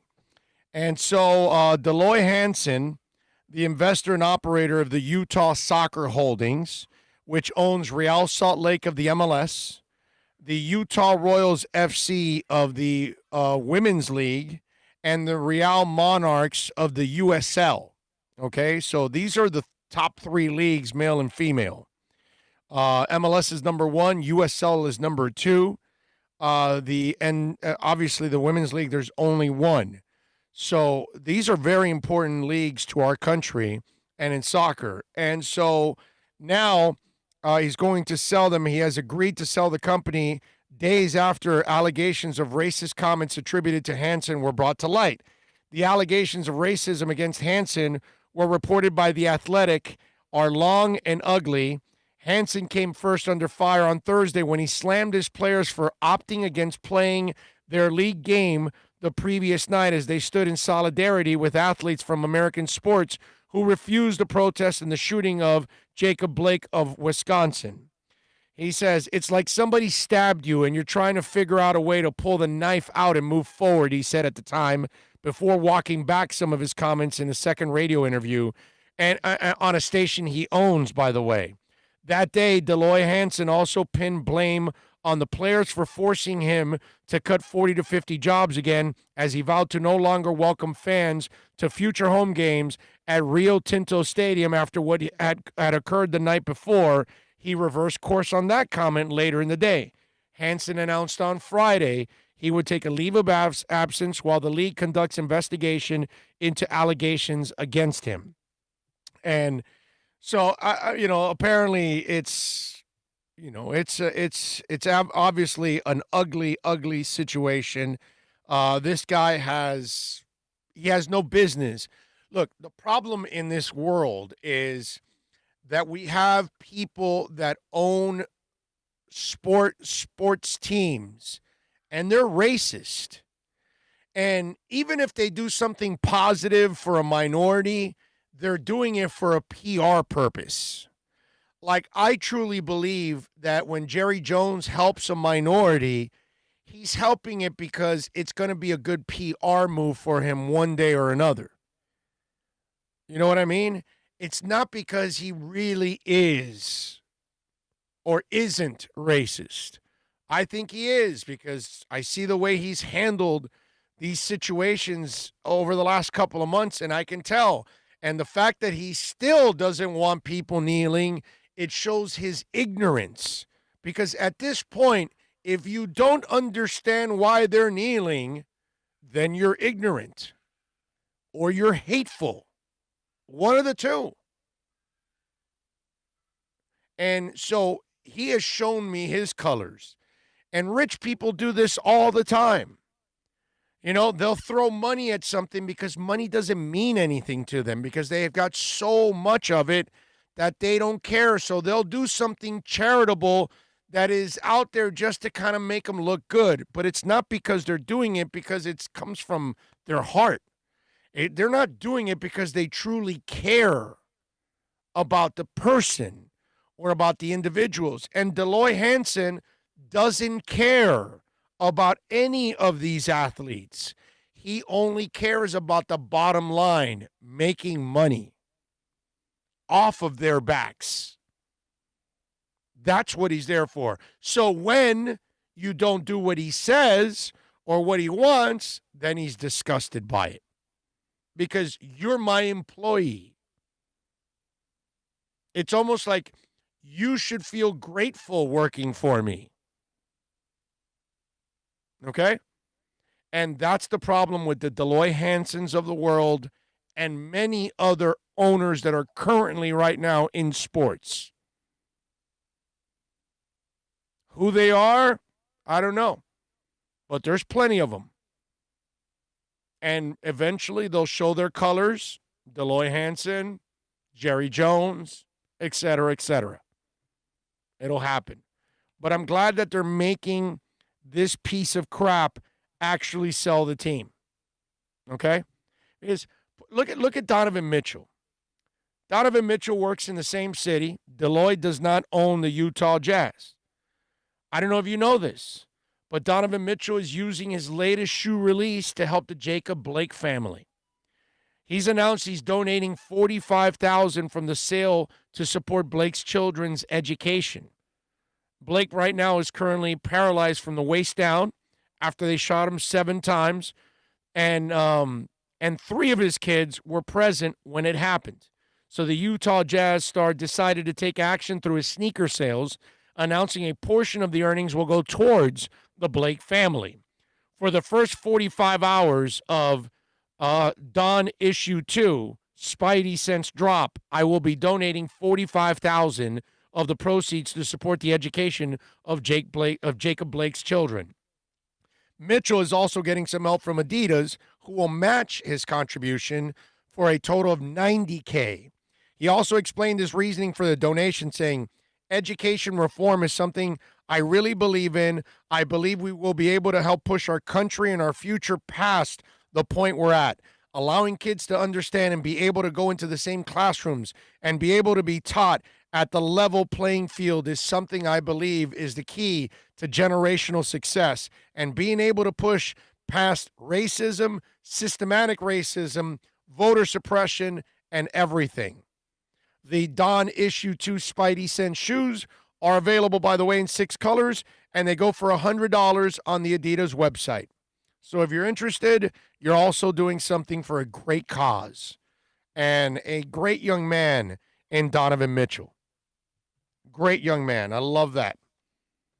To me, that's what this world is about, man. That's how we are a better world, by truly helping each other. Kenneth Cleveland, brother. Another super chat. Holy moly,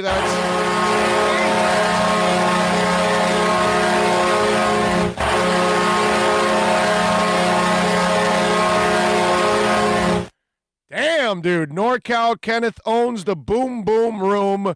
We don't steal tips here. We tip big here. First class, baby.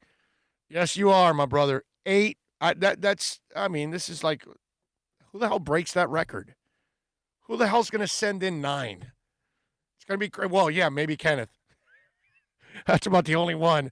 I mean, come on, 8, man. Wow. When we were in the 3 and 4 range, I was blown away by some of you that have done that. Now we're at 8. That is amazing. Raging Dolphin Maniac says, "Oh, every company owner I've worked for acts like you are lucky to have a job working for them." Yeah, no, I dealt with somebody that had that attitude. Yeah. No, I've dealt with those equivocados. Yes, I know what you're talking about, my brother. It's a disgusting thing. And by the way, don't forget to give us some love and give us a thumbs up while you're watching the show on the YouTube page, and make sure you share the link too at the same time. Very important to share the link out there. Okay? Just rename the super chat to Cleveland chat already. Julius 305 says. That is funny. I like that.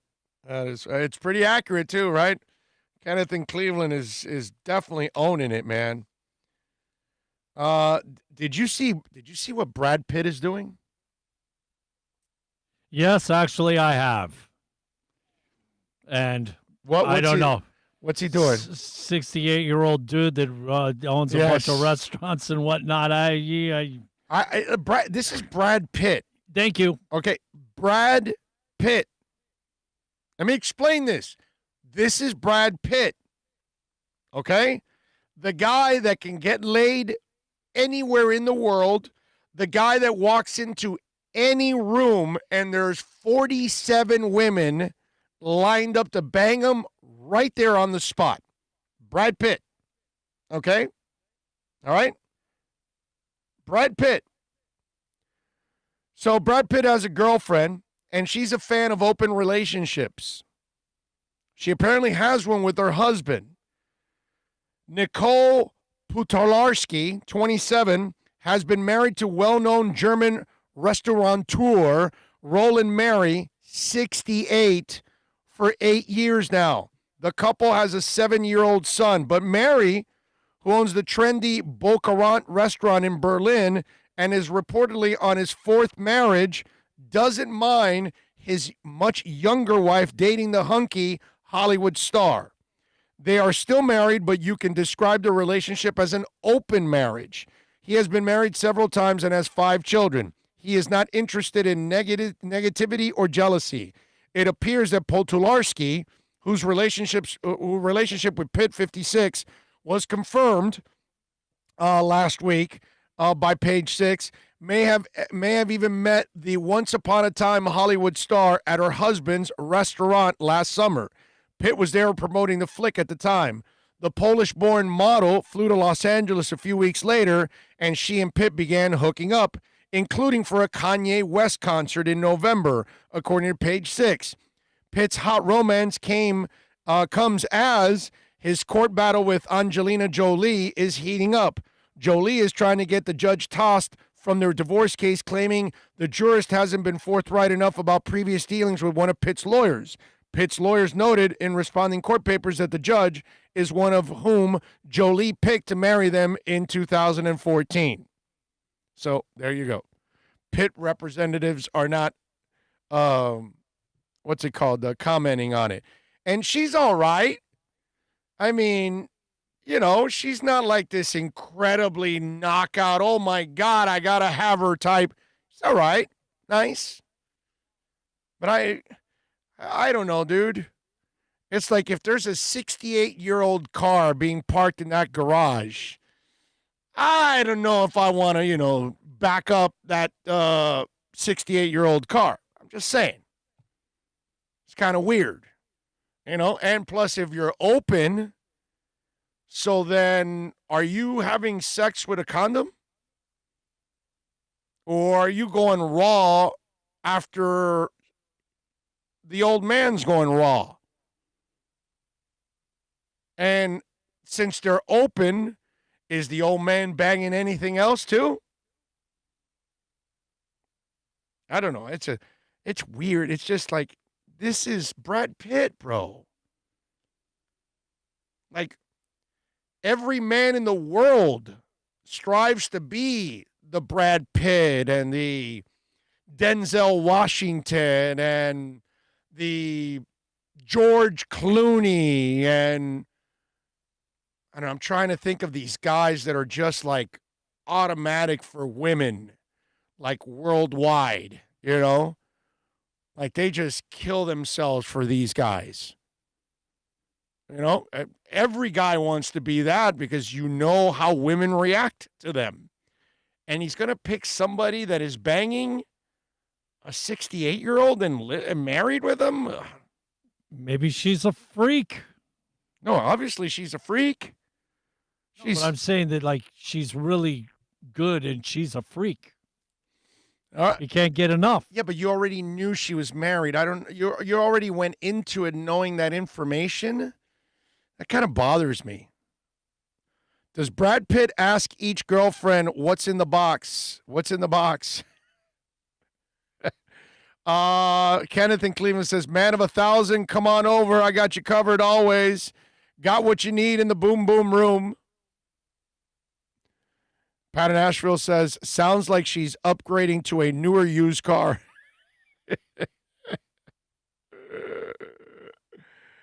Oh, there's too much, bro. Too much. So J-Lo and A-Rod are not going to be owners of the Mets. I wonder, I wonder if Mets fans feel good about Steve Cohen taking over or they wanted J-Lo and A-Rod like, okay, we're going to suck anyways.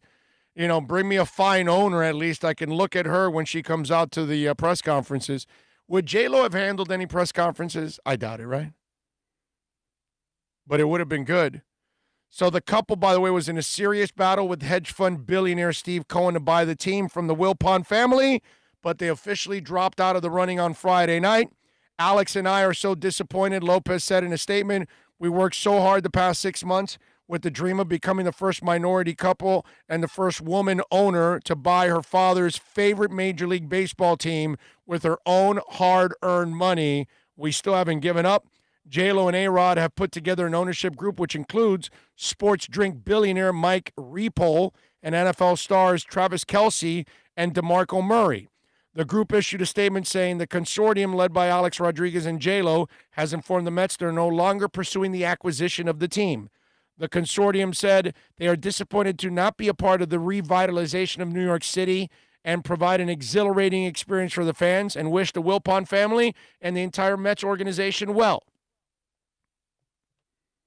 Oh, you know, final price, by the way, is expected to be north of $2.6 billion. Cohen is worth $14.6 billion. He's one of the top 100 wealthiest people in the world. Okay? So no J-Rod, no J-Lo, no A-Rod, no J-Lo as owners for the New York Mets. How about that? LSU star, Jamar Chase. We've had already a couple receivers drop out. Here's another one, another first-rounder. LSU wide receiver Jamar Chase, viewed as a top 10 pick easily in the college football draft, will focus on getting ready for the 2021 season. Chase isn't concerned about COVID-19 as much as he simply thinks it's time to put all his attention towards preparing for and playing in the NFL. I got a message for Jamar Chase. Since you're about to start your professional career. Hey, Jamar, here's a message for you, my man. Try not to be full of shit. Okay? Do your best to not be full of shit. Okay? Do your best to try to be as honest as you can. You are worried about COVID-19. Anybody that drops out now, right before the season starts, is worried about COVID-19.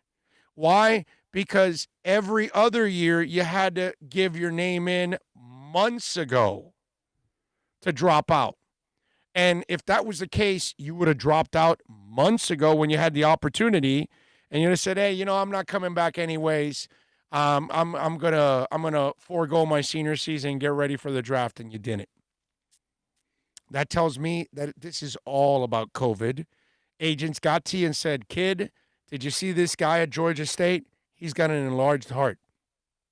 And did you see it's happening to players all over?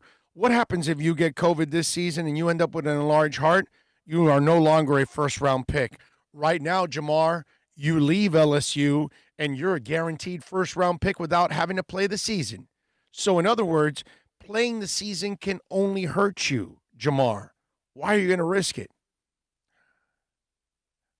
After careful consideration and talking with my family, I have decided to forego my senior season.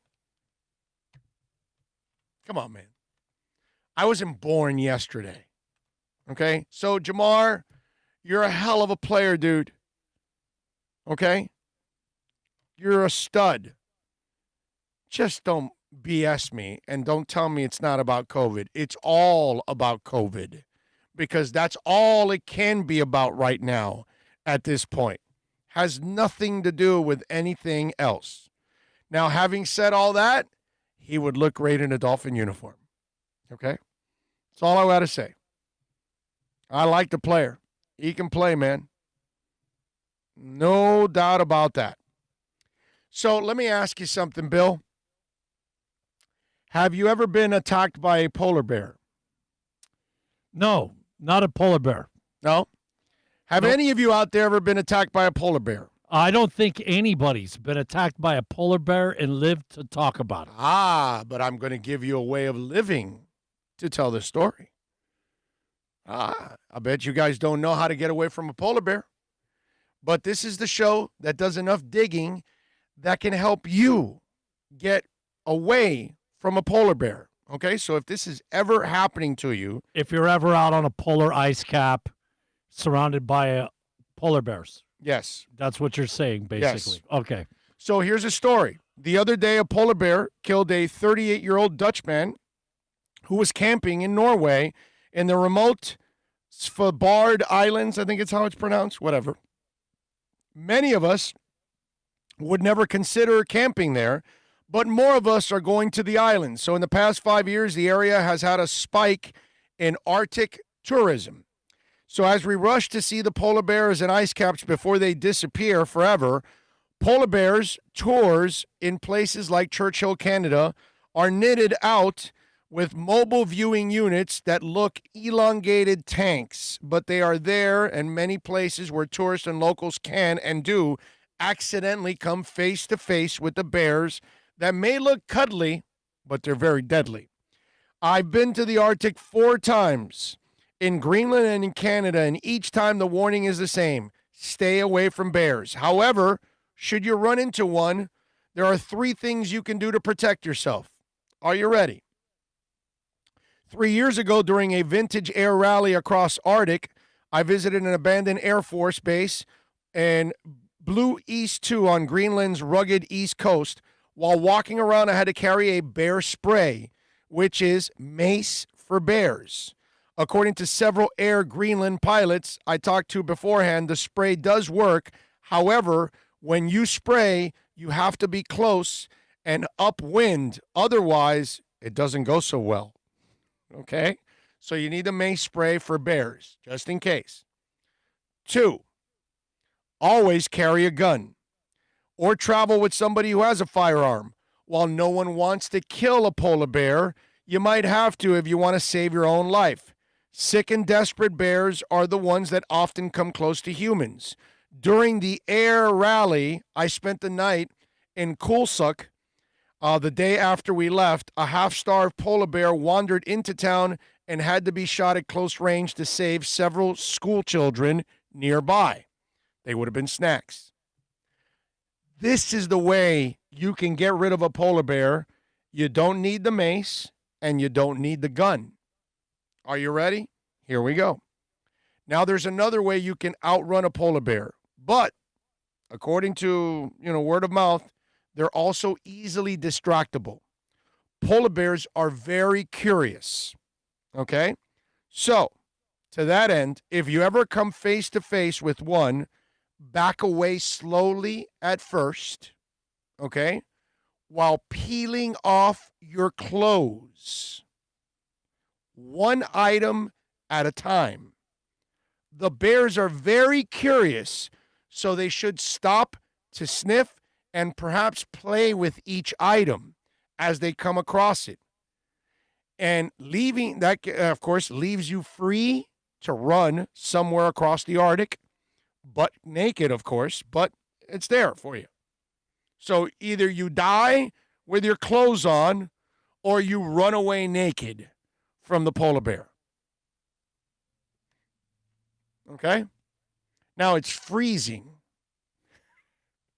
Although, if a polar bear is chasing you, you might not even be thinking about the cold as you're running naked. You know what I'm saying? But there you go. All you got to do is strip naked, and you could get away from the polar bear. Drop the shirt, drop bras for you ladies out there, drop a hat, pants, underwears, socks. Now give it, some distance in between the clothes, okay? Give it 40, 50 feet or something. So that way the bear, every time he stops, you're gaining ground and you're getting away from the bear. Okay? So there you go. It's a naked getaway, but I bet you didn't know that. Getting naked, you can get away from a bear. How about that? All right, 786. The only problem with that is where the bears live. Yes. Parts of your anatomy are going to get frostbite that you would like to have for the rest of your life. Yeah. And if you don't have it, you might as well be dead. So, it's a hell of a toss-up here, bro. NorCal says CBD oil can ease the stress of being eaten by a polar bear. Maybe VSS West Pines can educate you about that strain, which strain is best. Super Boomshack says, F this polar bear. I'm sending Furio and Polly Walnuts to handle this. I like it. Wow, polar bears are into strippers. Yep, that's it. I mean, who's not? Who's not in love with a stripper? Shucks, just hand the polar bear a Coca-Cola. Ah, there you go. I'd like to teach the world to sing in perfect harmony. Let's see. He still has to worry. Even dropping out, he can still get COVID. True, but I guess there's less chances in a sport where you got all kinds of kids partying and bringing it. I mean, you saw what's going on in here. I'm glad you asked that. And this is probably why he is dropping out and not going. Colleagues and universities are barely back. Colleges and universities are barely back in session, and already 100 students have been suspended statewide for COVID-19 related infractions. Roughly 80 of the suspensions were academic, mostly for illicit partying. The hammer was dropped on at least 23 students from Syracuse University, 15 from Marist College, and 7 from NYU, and a whopping 43 from SUNY Plattsburgh. And Fordham and St. John's reported 0 suspensions. Cornell refused to give a number, but an official confirmed the Ivy League school has held students accountable for various violations. Columbia University also declined to reveal a number. Other students have received housing suspensions, including 1 at Alfred State College, 2 at SUNY Onetta, 7 at Binghamton, less than 5 at Stony Brook College and Long Island, and Cortland metered out to 35 disciplinary actions. All right. Today's actions should send a strong message that irresponsible behavior has serious consequences. Students returning to NYU had to watch a 7-minute YouTube video that not only outlined the school's thorough COVID-19 prevention policies, but warned of dire consequences to violators. And NYU is encouraging students and staff to tattle on each other anonymously through email addresses. The email address does no longer make you anonymous, you morons. Anyway, besides campus property, NYU has claimed jurisdiction over unacceptable student behavior anywhere. One student, for example, was busted for attending a small rooftop gathering off campus. The students talked to the Post on the condition of anonymity because the case is being appealed. Video footage of the gathering was posted on social media and shared with our office throughout the University Anonymous reporting channels. Craig Jolly says, who heads the Office of Student Conduct and Community Standards. My point is I can continue to read the whole thing, but students are screwing up all over the place. They're having parties. They're getting together. They're spreading the virus in their universities. They're not following the rules. Now, this is actually really cool what the campuses are fighting back with. Suspensions, kicking you out of dorms, all that. That's how they learn. That's how they're going to learn. Big time. Because if you get kicked out of school, you get suspended, that's no fun there. That's going to set you up for failure. So if you actually give a rat's ass about passing your classes, I like that schools are taking it serious. But again, this thing's going to spread like wildfire in these colleges because there's just too many idiots that are out there trying to get laid and they want to party. And remember, a large portion of football teams, a large portion of those players, they know they're not going to the NFL. It's like 20% of them that have that crap in their heads that they think they're all going, and really it's only 1 or 2 or 3 guys in each team. You know, yeah, I know the Alabamas and the LSUs may have 6 or 7 or 8, but mostly it's only a couple guys or 1 or something. The rest of the 20% that think that they're going to the NFL, they got no shot. The other 80, those are the people you might reach. And those are the ones you need to reach because they may need actually the education. And the degree might be helpful. So that's why Jamar Chase leaves, because he sees what's going on in that environment. That's why. 786-322-1105 if you want to get in on the text line. That's 786-322-1105 if you want to get in on the text line. The other way to reach out to us is, of course, on Twitter at Big O Show. Follow us there as always, folks. The Twitter page is always extremely active. And, one more thing before I go. Thoughts and prayers to Cliff Robinson and his family. 53 years old, passed away, played 18 seasons in the NBA, and heard about him passing away over the weekend. Just a real shame. I mean, I'm 53. You know what I mean? It's like when you see, what's it called? Is it Bozeman? I think is a young man's name. The Black Panther, Bozeman, right? He passed. He's 43 years old. I mean, are you kidding me, dude? Come on. I know we lose people even younger than that, but it's like it's such a shame because you know that you've got so much more life to live, and so it's just so sad. And I saw that Cliff Robinson passed away over the weekend, and whether it's Chadwick Boseman or Cliff Robinson or whoever, it's just kind of it bothers you a little bit when you feel like I'm 53. I'm hoping I can live a little longer too. You know what I mean? And to see people pass away at a younger age, you got to feel blessed every day that you wake up to enjoy the next day, man. It really is. So our thoughts and prayers to Cliff Robinson and his family. We thank all of you out there as always. Let's see. Antonio, by the way, says, I know you talked about the trade of McMillan already, but I wasn't tuned in yet. What is your opinion? Thanks, Big O. My opinion, Antonio, is that it's podcasted. You can rewind and you can listen to all of it, my man. If we were a radio show, then I would repeat things, but we're not, my man. So we're not doing the regular radio stuff. I did 3 hours and 40 minutes of not. I was gonna say individual talk. I was gonna different subjects. 3 hours and 40 minutes on my own to do different subjects. Something you don't get on radio. Okay. They may touch on 4 or 5 subjects, repeat one, and then repeat their interview at the end, and they can't do a whole 3 or 4 hours. That's why you've got 2 or 3 people in a booth, because most of them can't do it by themselves. So we do a different show here, my man. We don't repeat. Repeating is for the podcasting. That's where you want to hear it again, you can go to the podcast. You didn't hear it, Antonio, go to the podcast. I'm sorry, my brother, but that's how we kind of do things. We only talk about it one time. But it's all there, my brother. The Raekwon McMillan trade and why, the reversal on the Kalen Ballage, so many other things.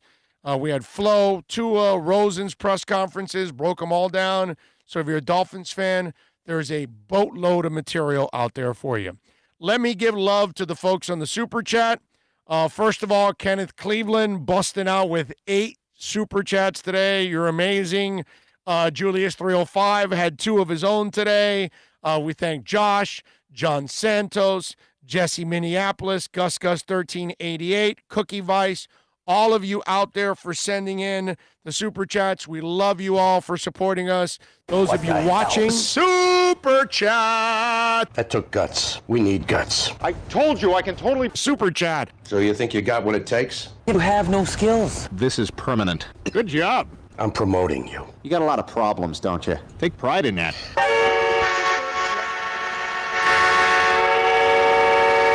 Good stuff there. Appreciate it, Bill. Thank you. And we thank Bill and Philippe as always. Thank all of you out there that download the show, watch the show, chat on YouTube, Super Chat, tweet, support our sponsors, mention our name whenever you go to our sponsors, please. We thank all of you out there for all of that. Thank you so much.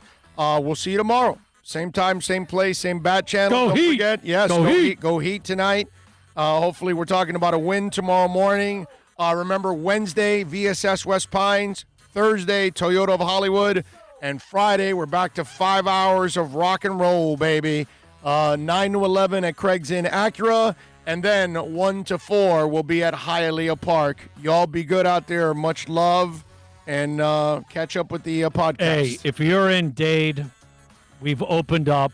Please be conscious. Yes. Stay safe. Let's try to bend this curve in the right direction. Bend it, baby, Get like out from Beckham. underneath this nonsense. Bend it like Beckham. Be safe. We'll see you tomorrow. Till tomorrow. Mucho amor.